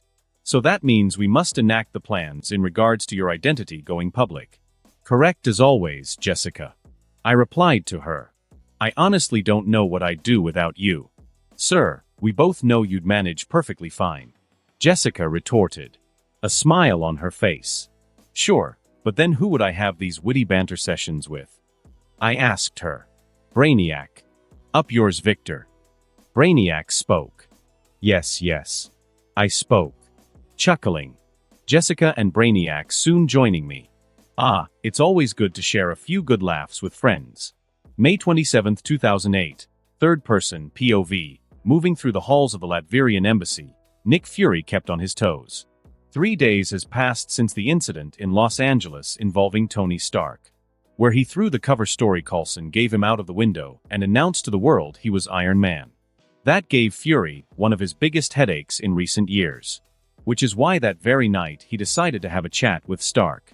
Though Fury has no doubt Stark wouldn't listen to a single word he had said. But that was an issue for another day. Right now Fury was focusing on likely the biggest issue that had been causing him headaches in the past few years. Victor Von Doom, who Stark had outed on live television as the man in the other suit of armor that had aided him in defeating Stain, which did not make Fury's bosses happy. Especially since S.H.I.E.L.D. had been failing to get any solid intelligence on Latveria ever since Victor Von Doom became its leaders. Add to that the fact the opening of Doom School, his hiring of notable American scientists like Otto Octavius and Tony Ho, the fact soldiers from his military managed to rescue Stark from captivity when S.H.I.E.L.D. and no one else could, and his actions the other night in Los Angeles. And Fury was sure the World Security Council was close to initiating a bit more drastic actions against Doom, which Fury told them point blank was a horrible idea, considering the man's financial and political status. Not to mention his close personal friendship with the now world-known and beloved Fantastic Four. So say nothing of his new burgeoning relationship with Tony Stark. Then again, there was the Armor Doom War during his intervention into the battle against Stain and Stark, which Stark even admitted his own suit sensors couldn't analyze. And Fury knew that even Stark couldn't get any sort of data off Doom's armor, then he was a bear that was better left unpoked. Which thankfully Fury's bosses agreed to do for the time being, though they still wanted something on Latveria. Hence the reason he is currently in the Latverian embassy right now. After Stark revealed Doom was the man in the third armor that night in Los Angeles, his embassy had been swarmed by not only reporters and every media outlet you could name, but also US government agents from every acronym agency you could name, all demanding some of the good kind and ruler's time. But Doom promptly ignored them all. Instead, he simply released a prepared press release statement to the media, and let his lawyers and other people deal with the government, which led to the King of Latveria agreeing to be interviewed in regards to his actions in Los Angeles by a pair of agents from Homeland Security. But only them. A deal the US government agreed to, given Victor's status in many circles. So when Fury got wind of this deal, he decided to go in undercover, as one of the Homeland Security agents Victor Von Doom had agreed to have an interview with. Fury bringing along one of his most trusted agents as backup, posing as the other Homeland Security agent. Barbara Bobby Morse. Codename, Mockingbird. Insert image of Barbara Morse/Mockingbird here. Now here they are. Soon Fury and Bobby arrived at the door to Victor's office, having been led there by his assistant Jessica, who both Fury and Bobby could tell was not simply a normal assistant the moment they had met her. They both knew the woman was highly trained, from the way she moved, to her other mannerisms. But they said nothing about it, especially given she was the assistant to the monarch of a foreign nation. Though they both made a note of it for the file on Latveria's shield had, even though it now contained hardly anything useful. Just through here. King Victor is waiting. Jessica said. Yes, thank you. Bobby replied. What my partner said. Fury added. He then opened the door and entered the office, Bobby following right behind him. When both of them were inside, Fury closed the door. As he did, he then focused, along with Bobby, on the King of Latveria, who was leisurely sitting behind his desk. Victor von Doom. Taking Victor in, both Fury and Bobby immediately felt tingling sensations on the back of their necks. They instantly could tell Victor was more dangerous than he appeared, thanks to their years of training and experience as members of S.H.I.E.L.D. Well, to think I would get the big boss of S.H.I.E.L.D. himself. This is a nice surprise. And a welcome one.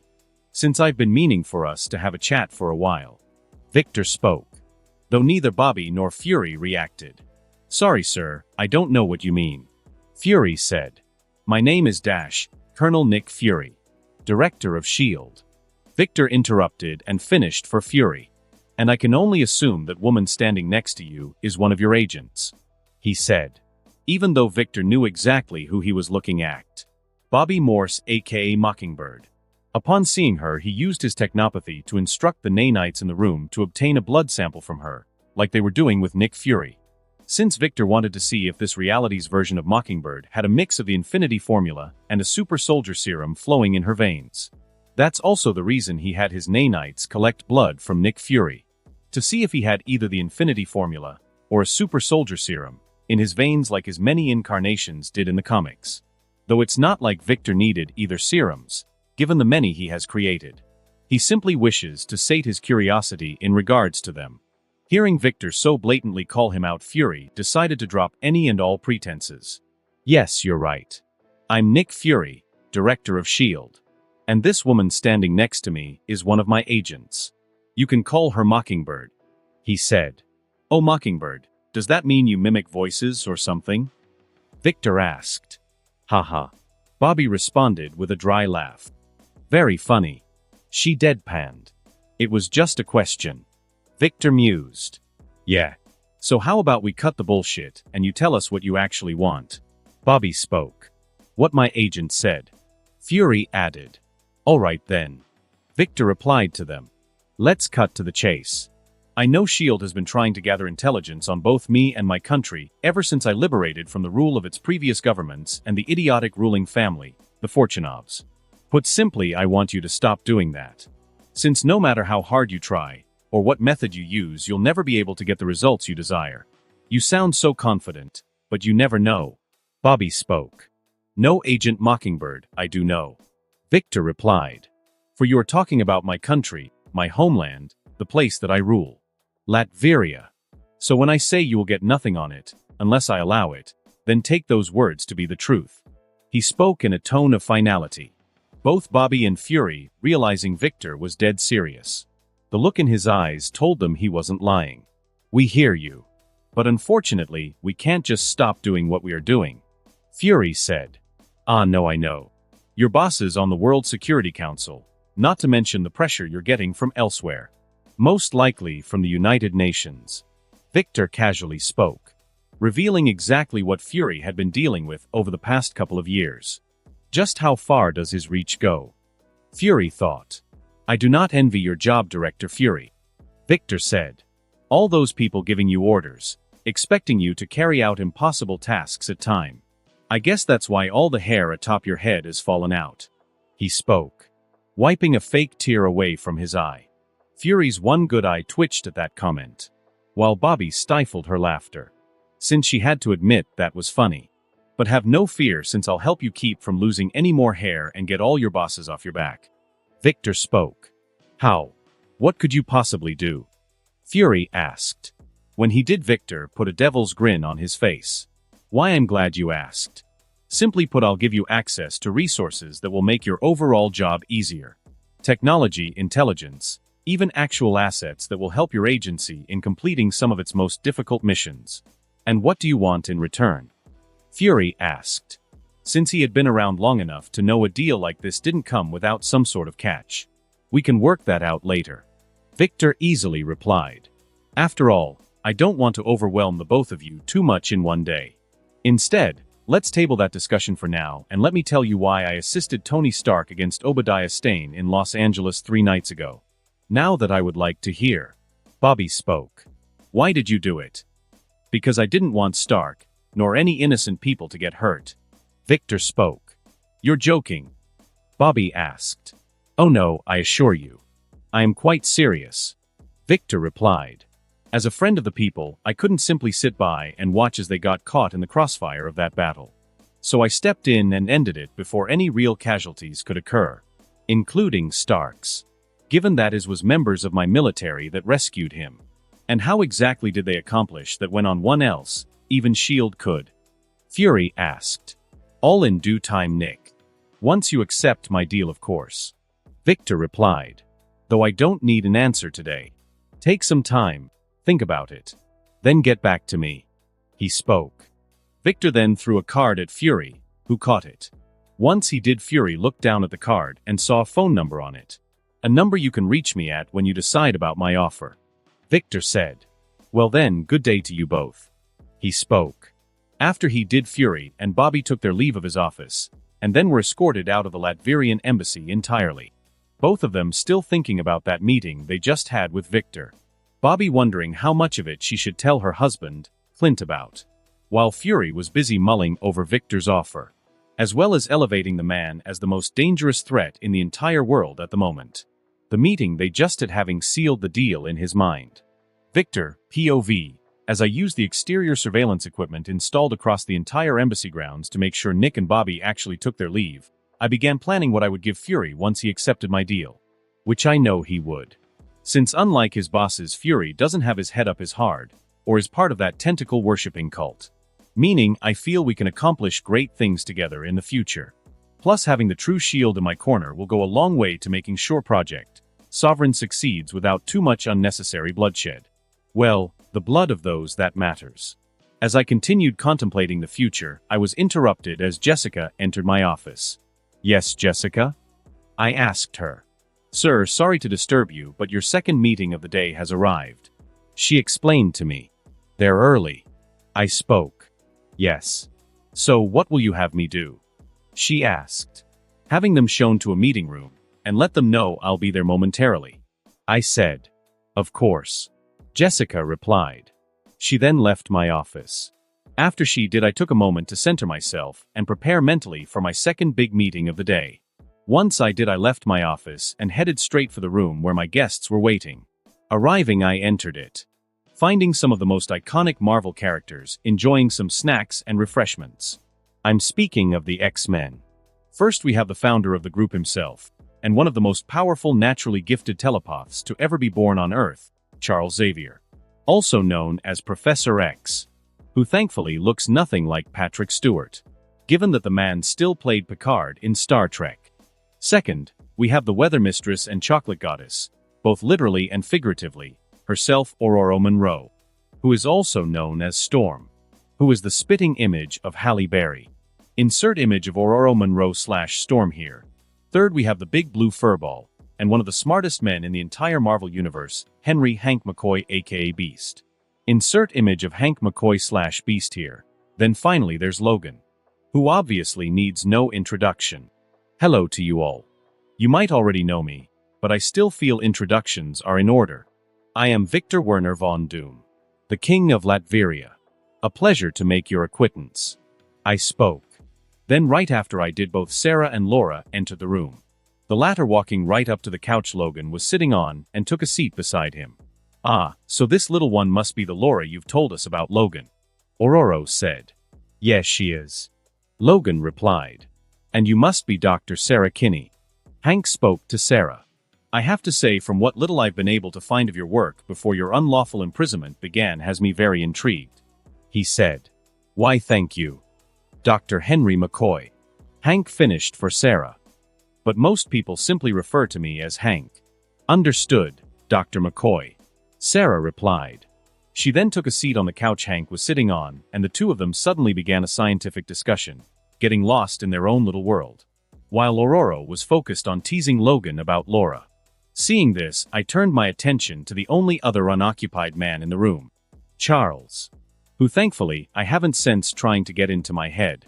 But that doesn't mean I'm letting my guard down around the man. Oh no. Especially considering what I know about the various versions of him. That's also the reason in preparation for his visit today, I gave everyone who is currently staying on the embassy grounds a bracelet I invented, which emits a psychic dampening field around the wearer that not even an Omega-level telepath can break through. I know since I did several tests runs with Thaddeus. So if Charles is a mind rapist, he isn't forcing his way into anyone's heads here today. Though I really hope he's not, since I have plans that involve the man I want to see come to fruition. But today's meeting will determine if that is going to be possible. I moved to sit in the chair next to Charles. "So Charles, what has Logan told you about me?" "Not much," Charles replied. "Simply that you found him and informed him of Laura's existence. But not before rescuing her from the people who had been holding her captive, along with her mother," he explained. "He also told me how you are a friend to mutants, EVOs." I immediately replied. Me and those around me use the term EVOs, Charles. Because honestly, the word mutant leaves a bad taste in my mouth. It also makes my mind think of grotesque monsters featured in horror movie films or horrible diseases, which should definitely not be used in application to people like you, Charles. Since you are still human, you have just evolved in a sense. I spoke, making sure to get my point across to Charles. Because I'm serious about turning the word mutant, when referencing those with active X gene, into nothing but a derogatory slur. Right? Charles replied. Anyway, to tell you the truth, I asked Logan to arrange this meeting between us because I require your assistance on a very time-sensitive matter. Oh, and what might that be? I asked. Even though I already know. For the past few months, many young MUEVOs and their families have been disappearing, and I fear for their safety. So I was wondering if you could help me locate them. I can't, I replied. Why? Charles asked. Bet I already know where the world are you are talking about. In my country, Latveria. I revealed. Why are they there? Aurora suddenly asked me. Seems she finished teasing Logan about Laura and decided to jump right into my conversation. Not that I mind. For their protection. I replied. Protection, you say? Yes, Professor Xavier. For their protection. I spoke. For your school is nowhere near big enough to house all the young EVOs and their loved ones who need protection. From the ordinary citizens who lash out against them, simply because they do not have a good understanding of what EVOs are, to the hate groups that actively hunt them down like the Friends of Humanity. Not to mention the threat some EVO may pose to themselves or others around them, depending on what powers awaken within them once their X gene activates. These and other reasons are why I am actively having those loyal to me search the globe for EVOs and bring them to Latveria, where they can some semblance of a normal life. At least until the world learns to accept them. Or until I become its ruler. But I'm not saying that out loud. You're doing a good deed, King Victor. But how are these EVOs supposed to be accepted in the world if you are hiding them away in your own country? Charles asked me. That is something I wish for you and your X-Men to assist me with. I spoke, shocking all the X-Men present. Of course I don't accept an answer today. Take some time, think about it, and then get back to me. I spoke. All right. I can at least do that. Xavier agreed. Glad to hear it. I replied. Once I did, I began discussing a few more things with the X-Men. Before eventually they all left. Though not before I offered them an open invitation to come and see Latveria in the future. Which I'm sure all of them will just fall in love with after they do. All according to my plans. As always, it's good to be Doom. June 2nd, 2008. Leaning against the SUV I had ridden in, I waited and watched as Tony's private jet landed on the tarmac. The man having finally arrived in New York, having handled all his business in Los Angeles, surrounding his coming out as Iron Man to the entire world. as well as that minor nuisance once known as Obadiah Stane. The plane soon came to a full stop. Once it did, the cabin door opened and Tony stepped out, quickly followed by 3 other people. Ho Inson. Happy Hogan. Insert image of Happy Hogan here, then finally the Miss Pepperpots. Insert image of Pepperpots here. As they started walking toward their own SUV, I began walking towards them, reaching them in no time. Where once I did Tony, and I shared a man's handshake. Doom. Tony said. Stark. I replied. Thanks for outing me on television. I really enjoyed that. I sarcastically told him. No need to thank me, just doing a favor for a friend. Tony replied. You mean like how I saved your butt from getting beating into the ground by Stane? I retorted. The 2 of us then shared a laugh. Oh no, now there's 2 of him. Pepper muttered. As she did, I turned my attention to her. I then walked up, took her free hand, and gently placed a kiss on it before flashing her a charming smile. A pleasure, Miss Potts. Victor Von Doom, at your service. And you have my utmost respect.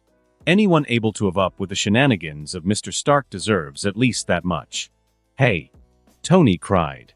But I ignored him, in favor of watching Pepper blush a little bit at my words. Why, thank you. And it's a pleasure to meet you as well, King Victor. Please, no need for such formalities. I get enough of that is already. If you wish, please simply address me as Victor or Mr. Doom. I told her. Okay. Pepper replied. Thank you. I said to her. I then turned my attention to Happy. Mr. Hogan. Mr. Doom. He replied. Once he did, I turned to Inson. Dr. Inson, glad to see you're doing well. I told him. Yes, thank you. I am. He replied.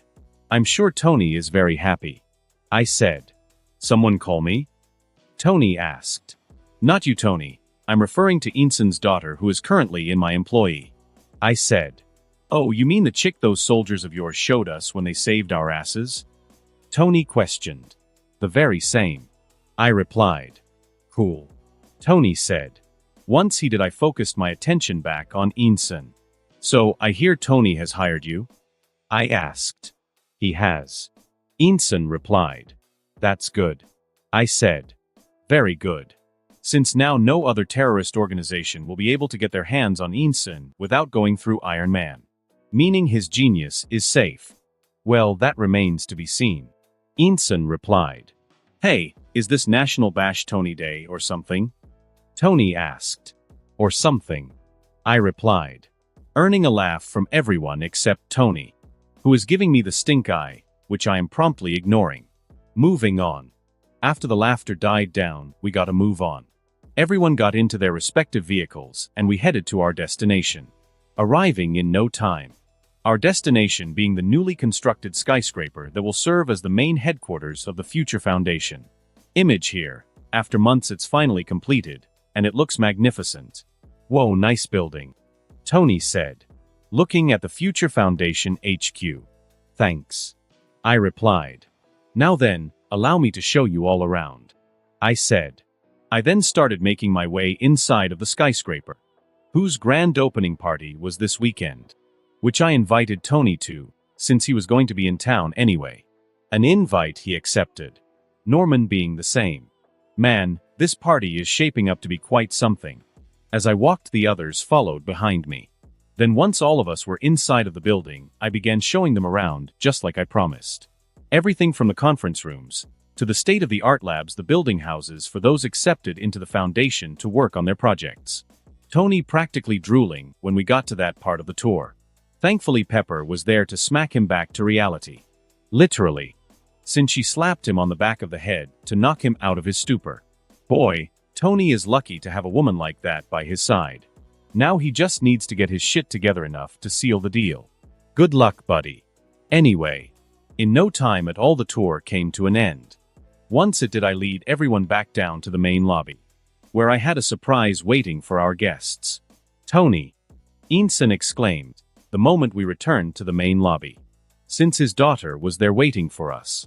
Arranged by yours truly. She also wasn't alone. Maya, Riri, Christoph, Jessica, and the Fantastic Four were also all there. since I wanted all of us to meet and mingle before the party. For various reasons. Yeah, Dad. It's me, Tony replied. She then ran up to Insen and wrapped him in a hug, which he reciprocated. So that's the other Tony, huh? Tony mused. She's quite the looker. She also plays for the other team. I whispered to him. Tony simply nodding at my words. He then focused his attention on Maya, who walked up to him, Riri by her side. The latter sporting a cramped expression on her face, while the latter wore a bright smile. Since Riri is one of Tony's biggest fans. Which is a huge irony. Hey Tony, Maya said. Hey. He replied. Sorry, but do I know you? He asked. When he did, Maya gave him a flat look, while Pepper facebombed. Happy, the knowledgeable man that he is, decided to immediately step away from the situation and go mingle with the F4. Bern, Switzerland. 1999. New Year's. Ringing any bells? Maya asked, with slight anger in her voice. Though if I were her, I would be a little angry as well. Tony didn't reply for a moment, until I saw he got a light bulb moment. Ah yes. Dr. Hansen. Weird formula. Tony muttered. Yeah, that's me. Maya replied. And this is my daughter Ruri. She said. Riri stepping up to Tony. Hello, Mr. Stark. Riri said to him. Hey there, kid. Tony replied to her. He then stared at Riri for a few moments, before he got a slightly cramped expression on his face. He then quickly turned his attention back to Maya. Sorry, you said this is your daughter? Yep. Maya replied. Born in the year 2000. She spoke. Why? Well, she sort of looks like my mother. Tony trailed off. A look of realization passing over his face as he finally put all the clues together. Pepper getting the same look. While Maya sent Tony a smirk and a nod. Likely confirming the man's own thoughts that Riri is his kid. When this happened, Tony suddenly got an, oh shit, look on his face. Click, which I immediately captured as a picture using my phone. Once I quickly moved away from the group of four. Not wanting to be around for the mess that happened next. Since shit was definitely about to hit the fan. So instead of stepping in it, I joined the F4, Happy, and Christoph. The four suddenly giving me a strange look as I joined their little group. What's up guys? Something on my face. I asked them. No. But why didn't you tell us you had a son? Susan asked me. Oh, I didn't tell you that. I'm sure I did. I replied. You didn't. Johnny said. Yeah, Doom, we would have remembered something like that. Ben added. So where's his mother? Dead. I immediately replied. But before you all start getting any strange ideas, let me tell you Christoph is my adopted son. I explained. When I did, the four dropped the strange looks on their faces. While Susan breathed a sigh of relief. Okay, please don't tell me you guys thought I got together with Christoph's mother and then abandoned her? I asked the four. Since that was likely along the lines of what they were thinking about me. When none of them answered my question and worked to avoid eye contact, I knew my guess at their thoughts was correct. Upon realizing this, I leveled a deadpan stare at the then. Wow, really guys? Do you all truly think so little of me? Even you, Susan. It's not like that, Victor. Susan immediately replied. It's just, you show up with a boy who says he's your son, and you never mentioned him before, so. It's all right, I understand. I replied. But talk to me before jumping to conclusions next time. Okay. All the four replied in unison. Excellent. I said. I then walked up to Susan and placed my arm around her waist, before planting a quick kiss on her lips. Now then, let's stop with all the doom and gloom. We've got a party to plan. I said. Only to start earning strange looks from the rest of the four again a second later. Meanwhile, Susan was blushing like a schoolgirl. Don't tell me. Susan dear, did you not tell the rest of them about us? I asked her. Only for Susan's face to get even redder at my question. Confirming she did not. Well, it could be worse. I could be in Tony's shoes at the moment. Who is looking like he would rather be anywhere else right now. So in this regard I win. Sorry, not sorry, Iron Man. Third person, POV, Susan and Victor. Susan and Victor. Susan and Victor. Reed continued to think. As the two of them told him and the rest of the four, they had taken a new step in their relationship. a more intimate one. Listening to this Reed couldn't help but feel a tightening in chest. Looking at Susan in Victor's arm, he couldn't help but start to think. That should be him holding her. Susan, why? Reed suddenly began to think. He wanted to know why she had chosen Victor over him. In that moment, Reed Richards started to experience an emotion he had never felt before. Jealousy. Victor, POV. Opening the door to my private bedroom at the embassy, I entered it. Susan following right behind me, since she decided to spend the night. Now that everyone knew of our new relationship status, which they all took quite well, except for Reed. I could sense the jealousy coming from him, despite how he attempted to hide it. And don't even get me started on the man's thoughts, which I read earlier. They painted Richards as the textbook version of a male Yandra in the making. Though considering how most version of Reed Richards turn out if they don't get together with Susan Storm, that doesn't surprise me. It also means the time to eliminate him is drawing nearer. Meaning I'll need to finish all my preparations in that regard as soon as possible. But not tonight.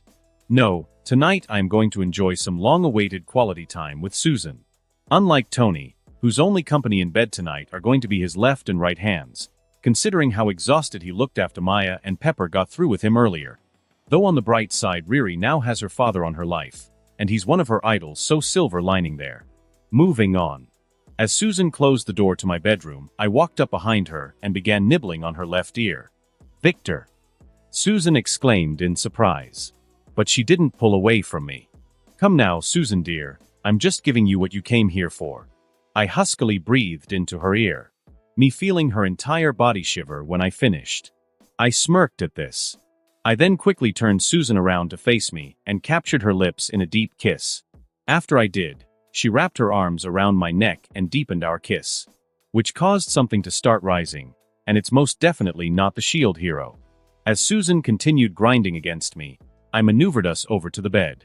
Once I did, I broke our kiss, a trail of saliva forming between our lips in the process. Looking at me, Susan wore a lustful expression on her face, and her cheeks were flushed. Seeing this, I knew there was absolutely no more need for talk. So I pushed Susan onto the bed and then began getting out of my clothes. Susan doing the same. Until both of us were but naked as the day we were born. June 5, 2008. Standing in front of my bedroom's fully body mirror, I made sure my clothing, which was my iconic green suit, was pristine. For tonight was the night of the grand opening party for the new HQ of the Future Foundation. All the preparations had been completed. Now, it's party time. But more than that, tonight is also the night I will formally introduce Christoph as my son to the rest of the world, along with reveal my new relationship status with Susan, which she agreed to do just the other day. Seeing that my suit was pristine, along with the rest of my appearance, I stepped away from the mirror. I then headed outside of my room and then toward where the vehicles were parked that would usher me, and everyone else that was joining me tonight, to the Future Foundation HQ. Arriving, I found everyone else who was going with me to the party tonight had already arrived. Which was Christoph, of course. Maya and Riri, since Tony was still coming tonight despite what had happened the other day, and Dr. Hansen wanted Riri to get some more personal time with her father. Jessica, who is currently rocking a strapless black dress that leaves nothing about her body to the imagination. Then finally there were Zod and Thrag, who I had called over from Latveria to provide extra support for tonight. Since although this party has security up the wazoo, and both Tony and the F4 will be present, I still feel better having some big guns around. For again, this is a Marvel universe, and generally when you think shit can't go wrong is exactly when it does. So yeah. Plus this is a perfect chance to see how well the cover identities I crafted for Zod and Thrag, as I did for the other Primarchs, holding up under high public scrutiny. The reason I did so is that so my Primarchs can move around freely outside of Latveria without their origins being looked into. At least until Project Sovereign is fully realized. Then they will throw their fake names away. But until then, for most of the time outside of Latveria, Zod will be known to the public as Connor Kent, while Thrag will be known as Nolan Grayson. The moment I arrived, everyone looked in my direction. Well, what are we waiting for? There's a party happening with our names on it, I said. Once I did, everyone got into the vehicles and started heading towards the party.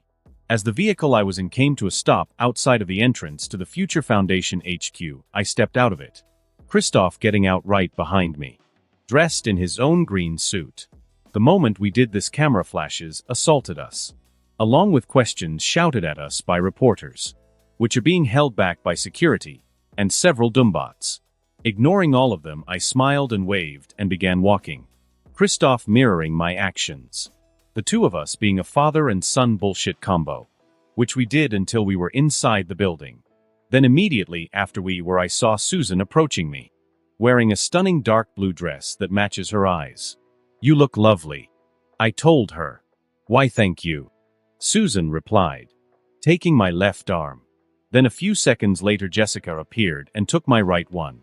The spider-powered woman having been showing me a lot more affection over the past few days after I gave her a shot of vitamin D, which Susan isn't taking too kindly to.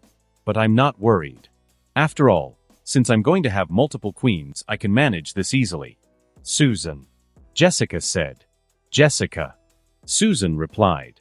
"Ladies, please. We're here to enjoy ourselves," I spoke, ignoring the glares both of them sent me. Since I am not beta male harem protagonist, but Victor Von Doom. Enough said. Seeing that their glares weren't affecting me in the slightest, both women backed down. Once they did, I nodded.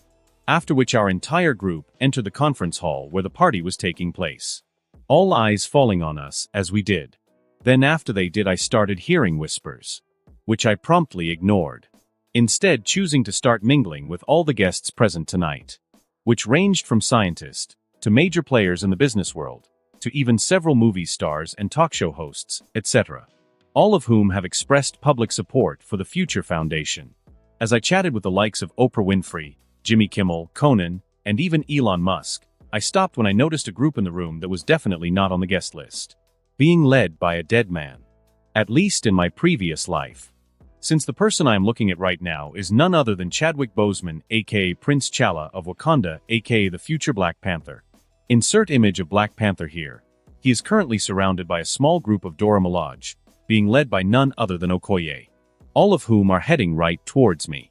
Oh, they are definitely being subtle about it, but I can tell I am their main objective by the small glances they are sending my way.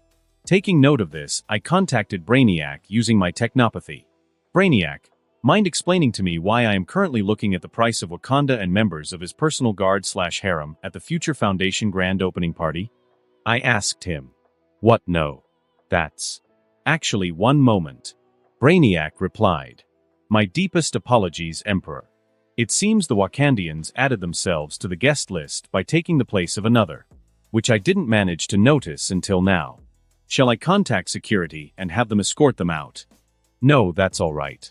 I will handle them and their prince myself," I replied, having some idea of why the Wakandians have gone through all this trouble to get to me. And as for the Wakandians getting into the party, don't beat yourself about it, Brainiac. You know their technology is almost as advanced as Latveria's. Just make sure this never happens again." "Yes, sir," Brainiac replied. I then cut our communication before contacting Zod and Thrag telepathically to join up with me, since we've got some party crashers to deal with. After contacting Zod and Thrag telepathically, I slowly began making my way towards the Wakandian party. But just like they were subtly making their ways towards me, I decided to subtly make my ways towards them, which gave Zod and Thrag plenty of time to arrive at my side. Then once they did, only a few seconds passed before our two groups finally came face to face. When this happened, I put a stupidly big and fake smile on my face and extended my left hand in T'Challa direction, the man taking it and shaking it. "Prince T'Challa of Wakanda. Nice to meet you," I told him. "The same to you, King Doom," T'Challa replied. Once he did, we ended our handshake. "I must say, your reputation precedes you, since you aren't like what I imagined at all," T'Challa said to me. "Why, thank you. I get that a lot," I replied. "Now then, while I am glad to see a fellow small nation supporting the Future Foundation, I am curious as to what you and your people are doing here tonight. Since I myself helped craft the guest list for tonight, and I don't remember there being a delegation from Wakanda on it," I spoke. "Ah, maybe it slipped your mind," T'Challa suggested. No. It definitely would not have," I replied. I then dropped the fake smile adorning my face. "So let's dispense with the foreplay, Prince T'Challa, and get down to business. Why are you and your people here tonight?" Upon hearing me, and seeing my change in demeanor, Chala and all the Dora Milaje with him also ever so slightly shifted their own. Very well, King Doom. We shall dispense with the foreplay, as you said. Chala replied to me. Good. I retorted. Now, why are you here tonight? Your armor. We learned it contains vibranium. I said, finishing Chala's sentence for him. It also belongs to me. So before you ask, no, you cannot have the vibranium back. Not that I would hand it over to you and your people even if you did. I spoke. Despite the fact you think you have the rights to all vibranium in the entire world, simply because your nation was lucky enough to be blessed with an abundance of it ages ago. I whispered. Only loud enough for those in the immediate vicinity to hear. I'm sure I don't know what your do not insult my intelligence, Prince Chala. I interrupted him. And don't you interrupt our nation's prince like that, King Victor. Okoye said to me. I will. For as you just stated, miss, I am a king, and the one you are following tonight is nothing more than still a prince. Our stations are currently different. Remember that. I spoke. Only for Okoye to send me a nasty glare and take a step forward. But when she did, Zod stepped up and got on her way. Don't. He simply said to her. My subordinate is right. We wouldn't want to cause a scene here in front of all these people now, would we? I asked. Okoye. Chala said. When he did, she stepped back. Zod doing the same. Great. Now then, as I was saying before I was so rudely interrupted, do not insult my intelligence, Prince Chala. For I know the truth of Wakanda. I know it is not the third world African nation it claims to me. I know it is one of the most advanced countries in the entire world. Decades ahead of everyone else in technology, medicine, etc. I know it is all thanks to the vibranium your nation works to tirelessly keep secret. And I know how the rest of the world would react if the truth of your nation was revealed in the wrong manner. Especially to the rest of the black population worldwide. I wonder how many would react, knowing Wakanda had the power to prevent the slave trade and even colonization, and didn't? I mean, as a ruler of a small nation myself, I can understand your ancestors' actions. But you know people. They aren't as understanding as me. I spoke. Chala getting a look of anger on his face, his Dora Milaje as well, as I spoke.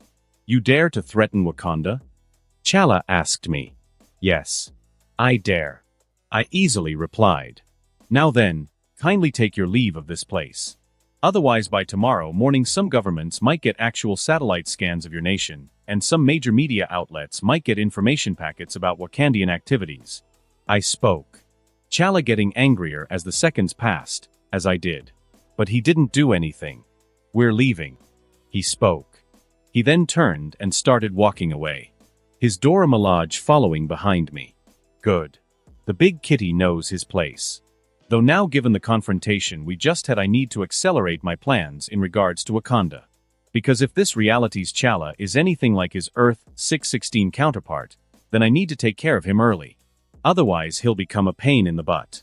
Becoming the champion of Bast, becoming the king of the dead, combining alchemy and science to create a new branch of science known as shadow physics. Yeah, I do not want to deal with that Black Panther if I can help it. Especially since there's room for only one badass small foreign nation monarch, with a mastery of both science and magic. Yours truly. And I have never been good at sharing. Once Chala and his people took their leave, I dismissed Zod and Thrag from my side so they could continue enjoying the party. Then right after I did, I found Norman approaching me. His family with him. Harry looking like a young James Franco. Insert image of Harry Osborn here. Seeing them I smiled. Norman, good to see you. I told him. The same to you, Victor. Norman replied. The two of us then shook hands. After he did, I turned my attention to Emily and Harry. Oh, and you must be the lovely Ms. Emlyn Osborn, and the little Spitfire Harry Norman has told me so much about. A pleasure to meet you both. I said them. The same to you, King Doom. Emily told me. A real king. Cool. Harry said. Yes, young man, being a king is cool. I told him. Getting a laugh from the entire Osborn family. We then mingled for a bit more, and I even briefly discussed Emily's project concerning bacteria that could dissolve plastic in the ocean. A plan which we agreed to talk more about at a later date. Though after a few moments the Osborns got on their way. After they did, I got ready to go back into full mingling mode. only to stop when I spotted yet another familiar face. A young Warren Worthington III, also known as Angel, and then Archangel in the comics. Insert image of Warren Worthington III/Angle here. The boy is with his parents, and from the looks of him he hasn't awakened to his powers yet. Though given the look of his age, I'm sure it will happen soon. And when it does, he'll have a good support system to fall back on. Given what I know about his general history. After his powers developed, his father spurned him. Then down the road, after he finally found acceptance, he ended up becoming a pawn of apocalypse. Well, not in this reality, and certainly not on my watch. As I made this mental note, I decided to go introduce myself to the future winged man. Only to stop in my tracks when Brainiac contacted me via technopathy. Since I built him to be able to. Sorry to disturb you, my emperor. But I wanted to inform you I have located another uninvited guest to tonight's events that I thought you should be aware of. Considering this particular guest's set of skills. Brainiac explained to me. Very well. I replied. Point me in their direction. I said. When I did, Brainiac did just that. After which I found myself looking at none other than Betsy Braddock, aka Psylocke, disguised as one of the party servers. As I stared at her, I wanted to groan.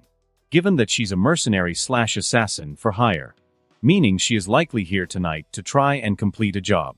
Man, in Marvel, when it rains it freaking pours. Oh well. Nothing I can do. Now then, time to stop a potential assassination attempt. After getting Psylocke in my sights, I got ready to start along my way towards her. Only to stop when I noticed she was heading towards me, just like the Wakandians were earlier.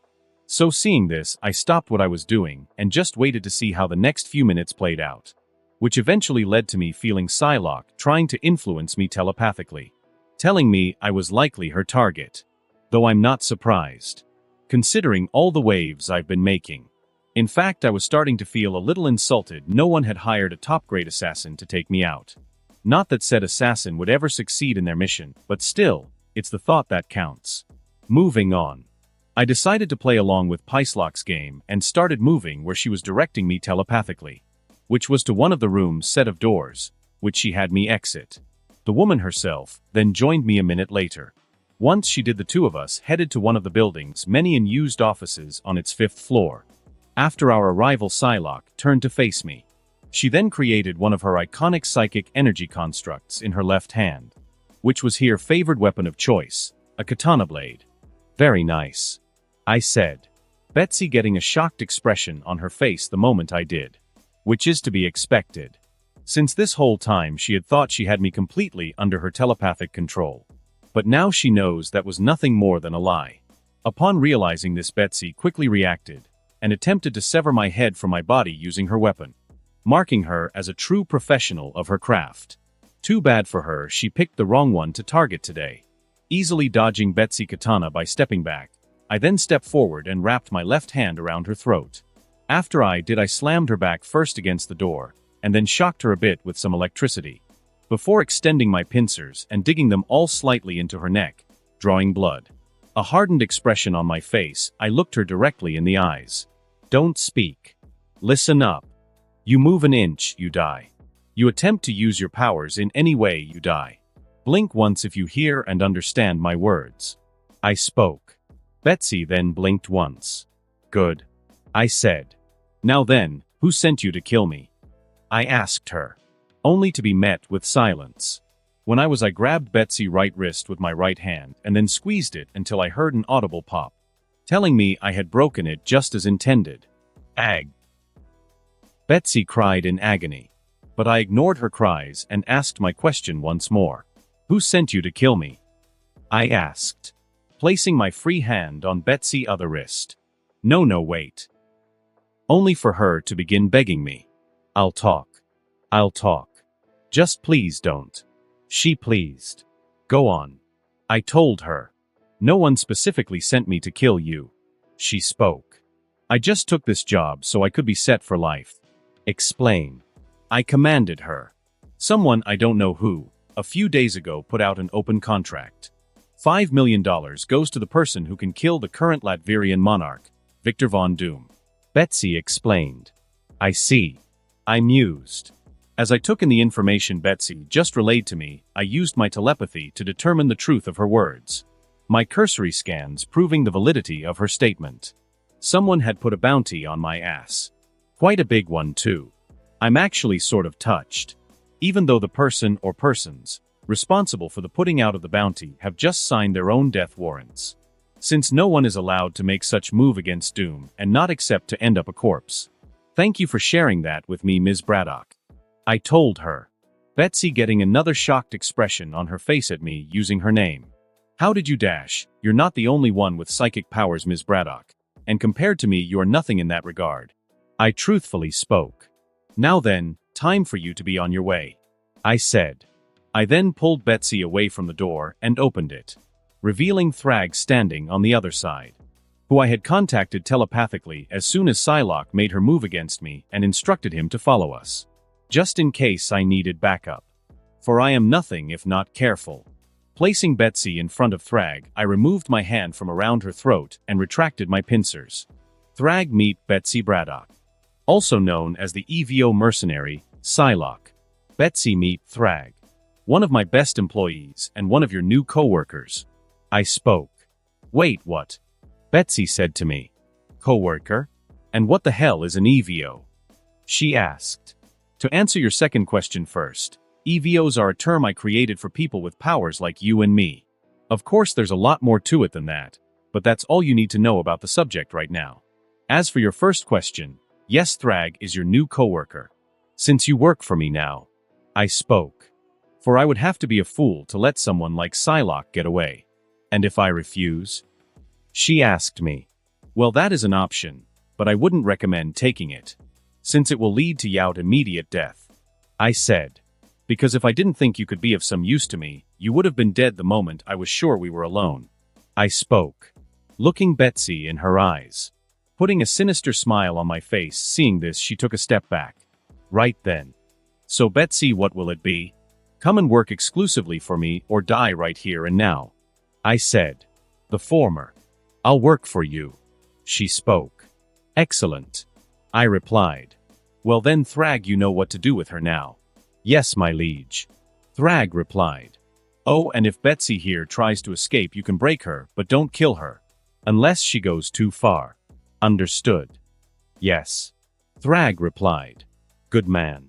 I said, ignoring the look of horror on Psylocke's face as she switched her gaze between me and Thrag, now finally realizing the depth of how much she just messed up.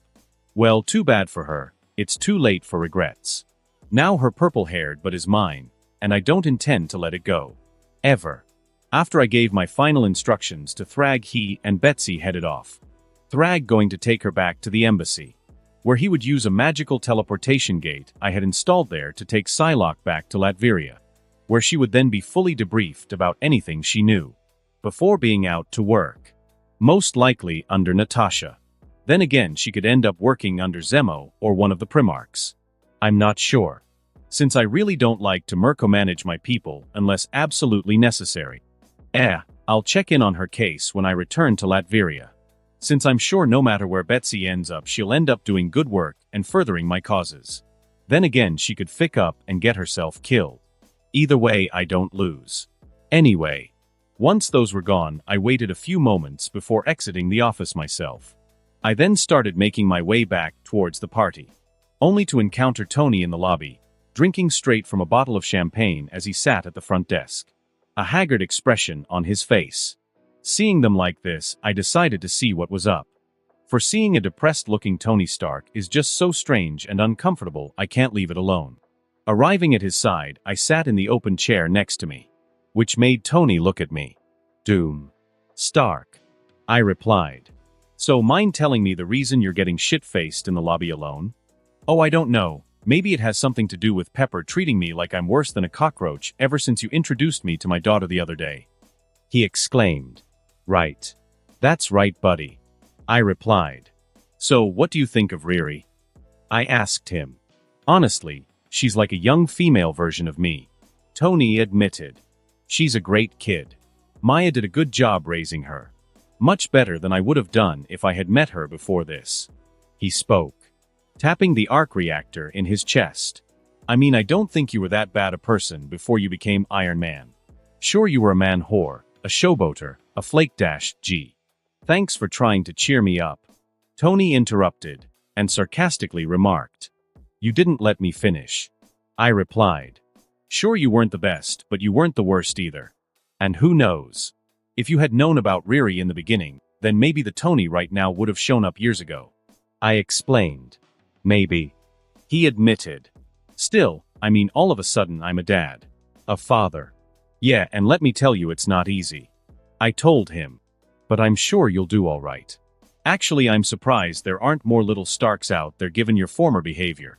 Well, protection in the bedroom was one of the few things my old man drilled into my head. Tony admitted. So I guess that's something I got from him. Even though the bastard never even told me he loved me. I'm sure he did. I replied.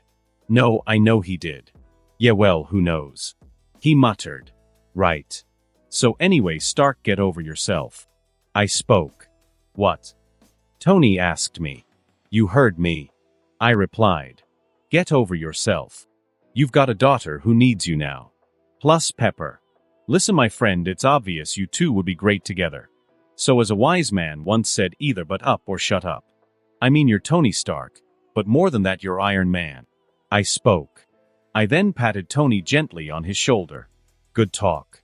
Then before he could retort, I got up and returned to the party venue, where I enjoyed myself the rest of the night. Mingling, eating, drinking, and even dancing with both Susan and Jessica. Thus I ended the night on a good note. But then the next day, I was all business again. Sitting within my personal office within the embassy, I was having a conference call with Zora, Lucia, Zemo, Natasha, and all of my Primarchs, explaining to them all the events that transpired the previous night at the Future Foundation's grand opening party. A bounty, who dares commit such an act against our king? Katma asked. I don't know, but I am going to find out. Natasha spoke. Thank you, Natasha. I said to her. But we must remember the bounty on my head is not out only immediately concern. I said. Wakanda. After last night's incident, I have no doubt they will ramp up their efforts on regards to us. I'll make sure the borders are entirely locked down. Zora spoke. Excellent, Zora. I told her. I then turned my attention to Zemo. Zemo, it's time for us to move in on both Clow and Eric Stevens. I told him. Yes, my emperor. The man replied. All right then. Anything else of importance we need to discuss before this meeting ends? I spoke. Emperor. Thanks to Atuma information, we now have the exact location of Atlantis, and have already entered preliminary steps in regards to the Underwear Nation. Katma informed us. Good. I replied. Anything else? I asked. When I did, no one spoke up. So with that, I adjourned this meeting. I spoke. I then ended the conference call. After I immediately mentally prepared myself for my next meeting. Because there can be no room for error once it begins. One mistake could cost me dearly. I kid you not. As I finished my mental preparations, I heard a knock on my office door. Come in. I said when I did. Jessica opened the door and admitted the individual I was about to have my next meeting with. Reed Richards. For the time has finally come for me to enact my plan and save the world from this man. A task Doom will most certainly not fail at. Victor. Reed said to me. Reed. I replied. The man stepping into the room as I did. Once he did, Jessica closed the door behind him, leaving us truly alone. Meaning everything starts now. Third person, POV. After Victor and Reed exchanged greetings, they continued simply staring at each other for several seconds. Until Victor sat down on his chair. Please have a seat. He spoke, gesturing to the two chairs situated in front of his desk. Why, thank you. Reed replied. He then moved to sit in one of the chairs in front of Victor's desk. So, I must admit I was a bit surprised when you requested I meet with you today last night at the party. Reed spoke. Well, I had matters I wished to urgently discuss with you. One's better done in private. And I wanted to do it sooner rather than later. Hence the request I made to you last night. By the way, thanks for agreeing to it. No problem. Reed replied. So what matters do you wish to discuss with me? He asked. First off, it's about me and Susan. Victor spoke. Reed resisting the urge to scowl and ignore the slight tightening on his chest as Victor brought up the two of them. What about you two? Reed asked. In regards to how you found out about our new relationship status. I'm sorry. Victor spoke.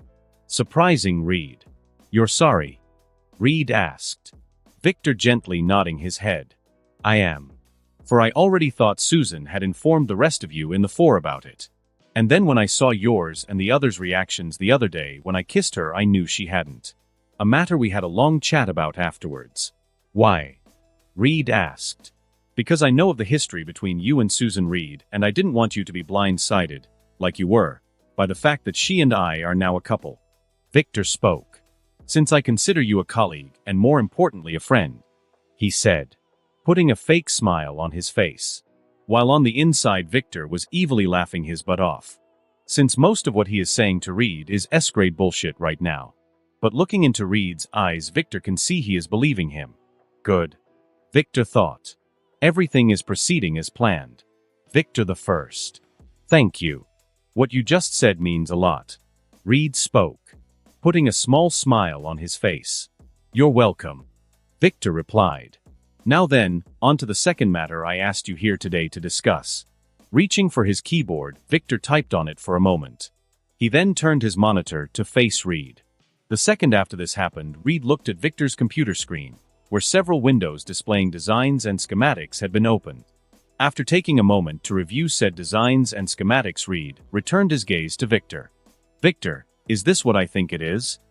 If you mean the beginnings of what I hope to be the world's first fully functional teleportation device, then yes, Reed.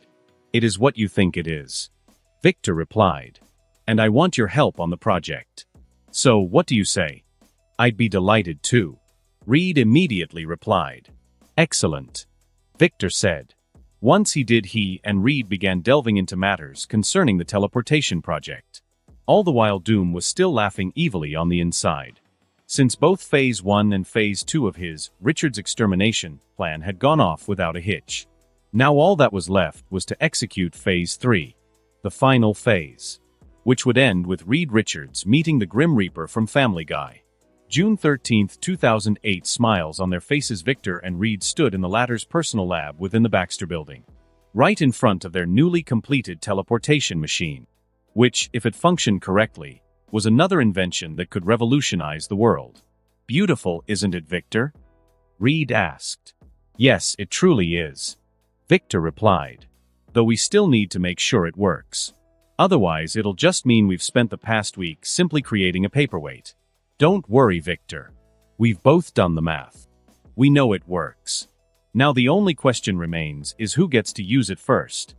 I think that honor should go to you, Reed. Victor spoke. Really?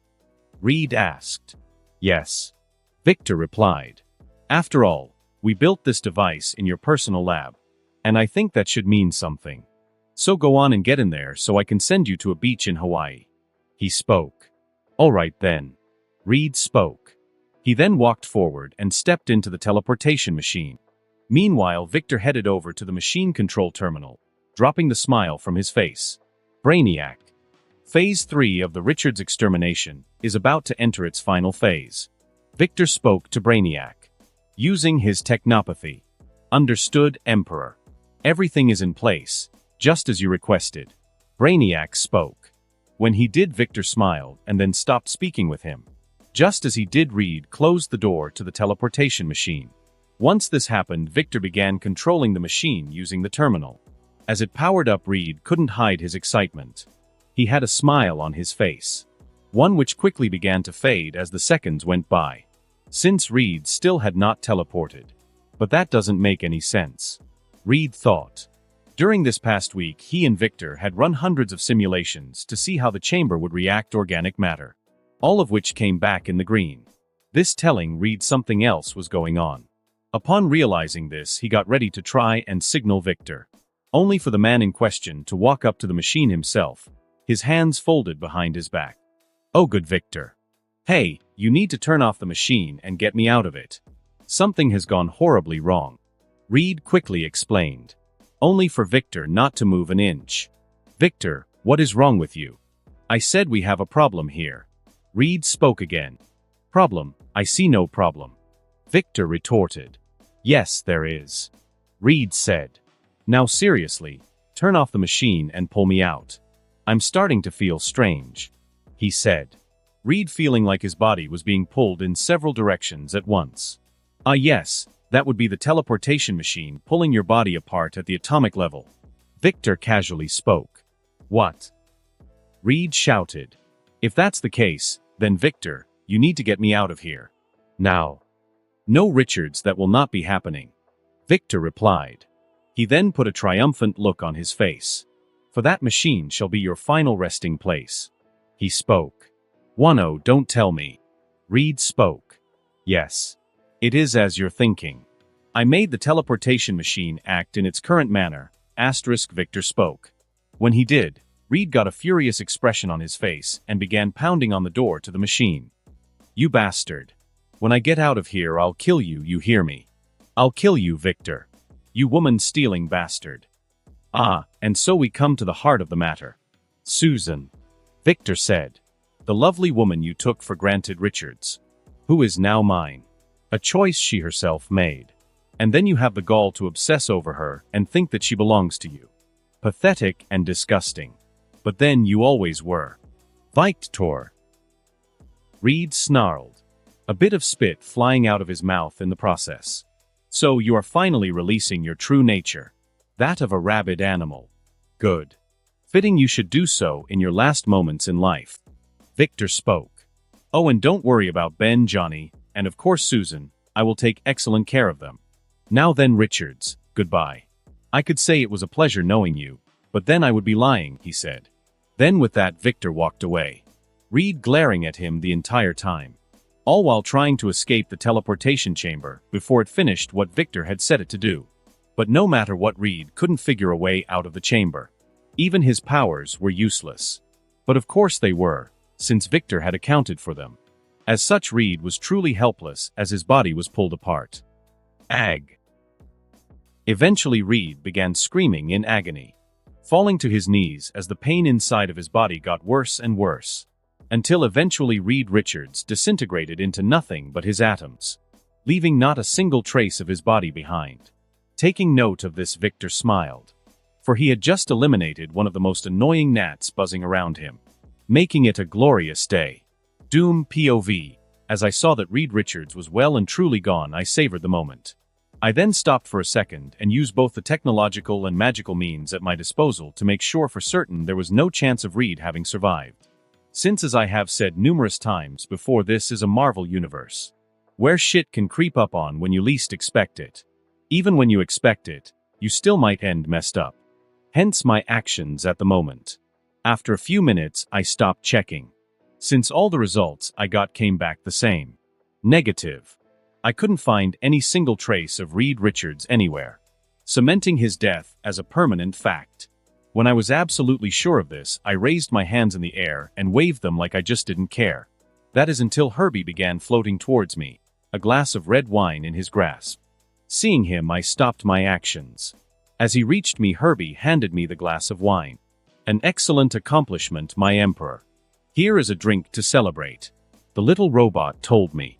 Since he, like all other technology within the Baxter building, from the security systems to all the devices in Richard's lab, are under my control.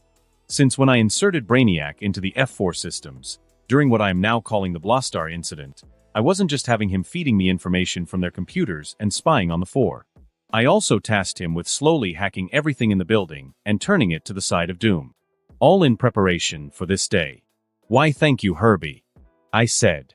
I then accepted the glass and drank from it, savoring the taste of the wine as it traveled down my throat, eventually finishing it. Once I did, I handed the glass back to Herbie and walked over to one of the many terminals in the lab. Since there was still one more thing I needed to do to make sure none of the remaining F4 ever discovered I was responsible for Reed's death. Blow myself up.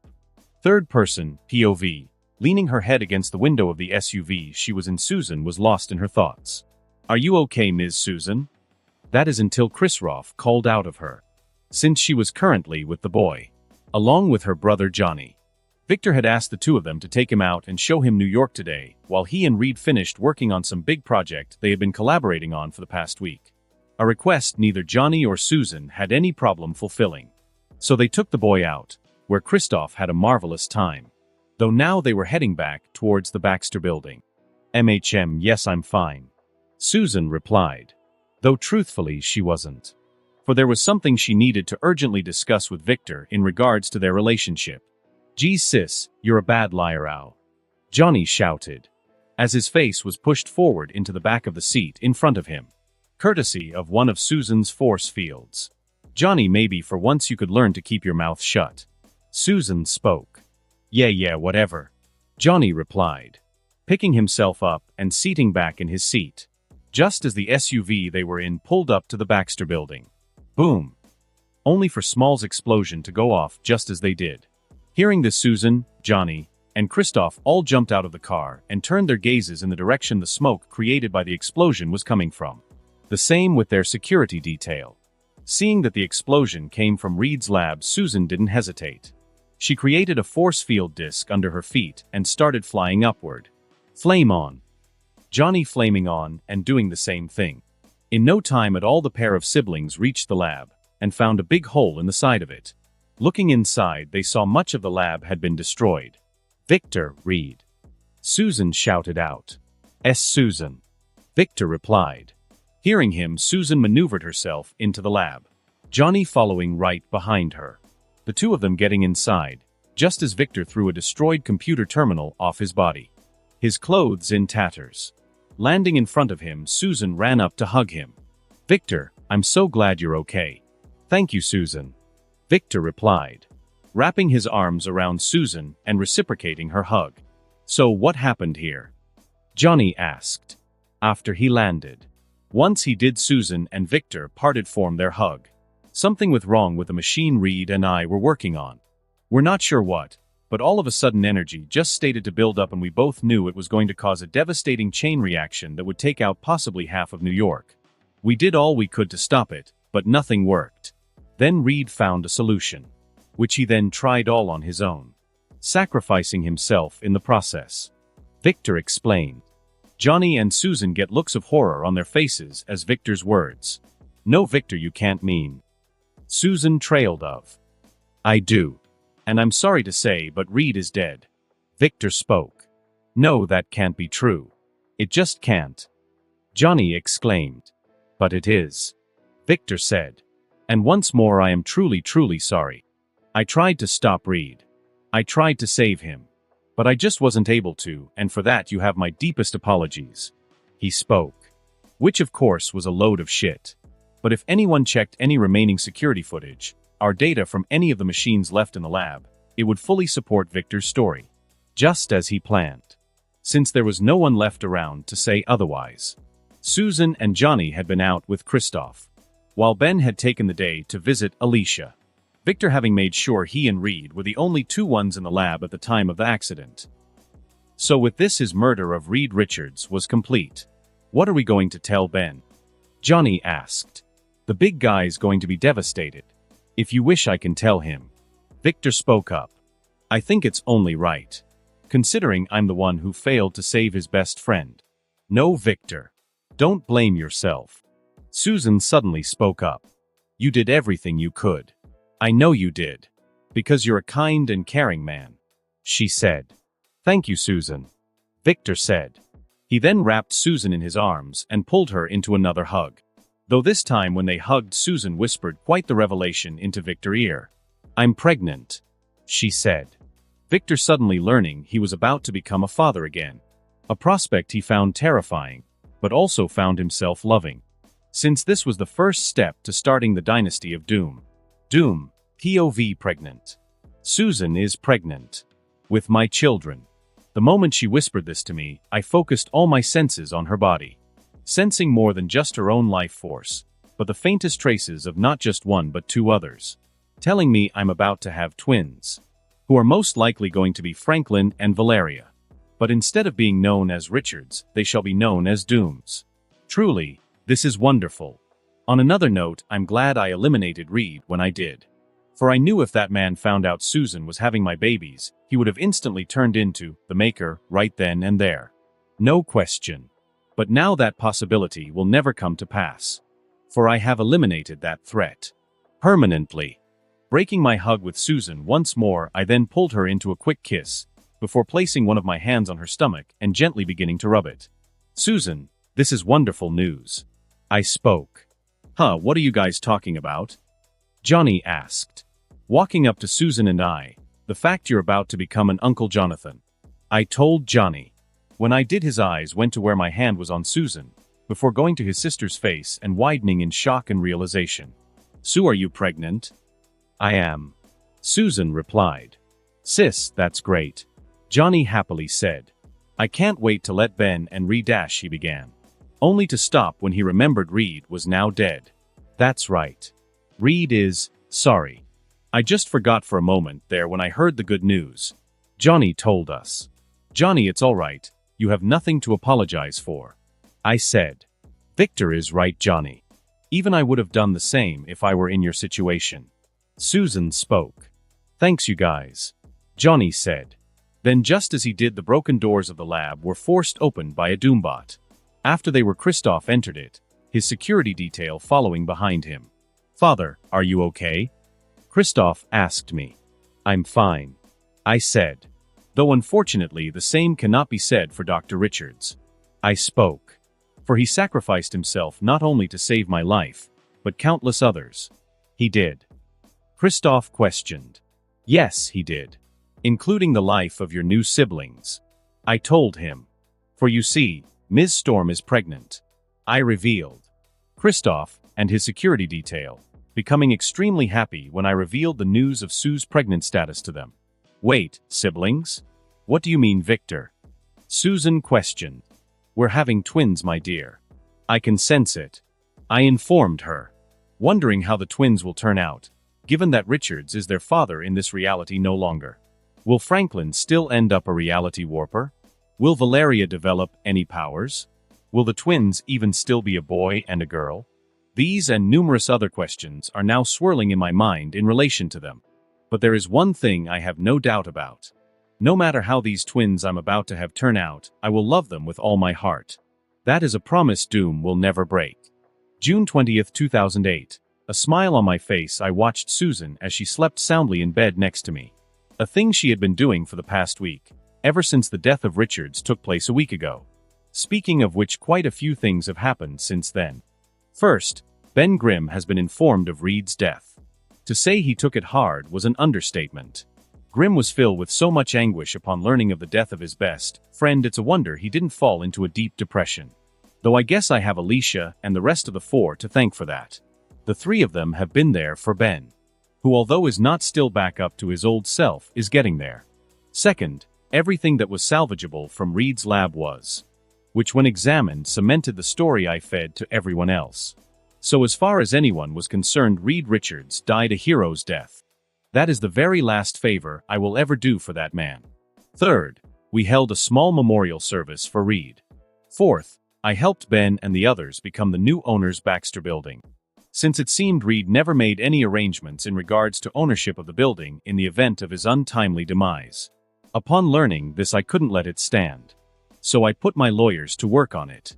All of them resolving the matter of ownership of the Baxter Building easily. So now Ben, Johnny, and Susan are all co-owners of it. Though I don't think they'll be spending much time there in the near future. Given the fifth piece of information I have to share. The remaking members of the F4 have agreed to come back to Latveria with me when I return this time around. I knew Susan would, given her new pregnant status and all, but I also extended an invitation to Johnny and Ben, along with Alicia Masters. I also offered to fund the three of them in the future, should they want to continue their exploration/hero activities. But they haven't made a decision in regards to that matter yet. Which is fine. I'm not rushing them. Moving on. I continued watching Susan sleep until I heard a soft knock on my bedroom door. When I did, I gently got out of up, threw on my green silk robe, and went to the door and slightly opened it, finding Jessica standing outside. "Yes, Jessica?" I asked her. "Sir, Director Fury is on the line for you," Jessica informed me. "Understood. Give me 5 minutes," I said. Jessica nodded at my words. Once she did, I closed my bedroom door. I then quickly got dressed before leaving my bedroom and heading to my office, where I took Nick Fury off hold and answered his call. "Hello, Nicholas. How may I help you today?" I asked him. Your offer. I've decided to accept it. Nick said. Excellent. I replied. I'll be in touch. I said. Though before we end this little conversation of ours, I have to ask, what made you decide to accept my offer? I weighed the pros and cons of it and decided the former outweighed the latter. Fury spoke to me. Though I knew that wasn't the only reason he accepted my offer to assist S.H.I.E.L.D. No, it's definitely so he can make an attempt to keep tabs on me and my people. It's cute. But since that's Fury's job, I won't fault him for it. Besides, now I can become the antidote that cures S.H.I.E.L.D. of its long-festering Hydra infection. So yay. Time to hunt some tentacle bastards. I see. I replied. Alright then. Call you later. I spoke. I then ended the call with Fury. Once I did, Brainiac suddenly spoke up. Good morning, my Emperor. Morning, Brainiac. I replied. I have news for you. First off, Ms. Romanoff has managed to identify the one who placed the bounty on your head, and although she wished to inform you of this news herself, I told her I should. Since she also discovered the price on your head has been increased. Your bounty is now 25 million. And the person who put it on your head is known as Nathaniel Essex, which you have informed me also goes by the name Mr. Sinister. Brainiac explained to me. I see. I replied. Thank you for informing me of this. I spoke. Of course, Emperor. Brainiac said. He then ended the call. Once he did, I started making plans to initiate a full-scale hunt for Sinister and his people, since it seems that Bastard really wants to die. So I'll be more than happy to grant his wish. To think, Sinister would put a bounty on my head. Looks like I've been too lenient with that old clone fetish-having man. Well, time to rectify that situation immediately. Though before I could start crafting my Sinister extermination plans in earnest, I got another call on my office phone, which I answered. Yes, hello. I asked. It is me, sir. Jessica spoke. Charles Xavier is calling for you. She said. Put him through. I replied. Of course. Jessica replied. She then put Charles Xavier through. Hello, King Doom? Charles said. Yes, I am here, Professor Xavier. I replied. So, why the sudden phone calls? I have an answer as to the proposal you made me and my X-Men. He revealed. Making my already good day even better. But I would like to give it to you in person. At my school, if that is all right. Perfectly, Professor. I replied. Let's have our people talk and make the arrangements. I said. Understood. Xavier replied. We then ended our call. After we did, I went back to getting ready to make sure Sinister ended up rammed in the rear without any Vaseline. Though knowing that Freak might like it. I guess we'll see. I worked on my plans for Sinister for a bit more, before handling some other matters that needed my attention. Then once I was done, I left my office. But not before making a couple plans for my visit to the Great X Mansion. Westchester County, North Salem, New York, June 22, 2008. As the SUV I was in drove past the open black iron gates, I focused all my attention ahead, simply taking in the fabled and legendary X Mansion. Insert image of X Mansion here, the home of the X-Men, and the place that basically gets destroyed every other week. Though from the way the mansion is currently looking, it seems I'm visiting on one of the good weeks. My SUV coming to a stop outside of the mansion front door, I stepped out of it, finding Charles and Logan standing there and waiting for me, along with a teenage Jean Grey, the current host of one of the most powerful entities in the entire universe, the Phoenix Force.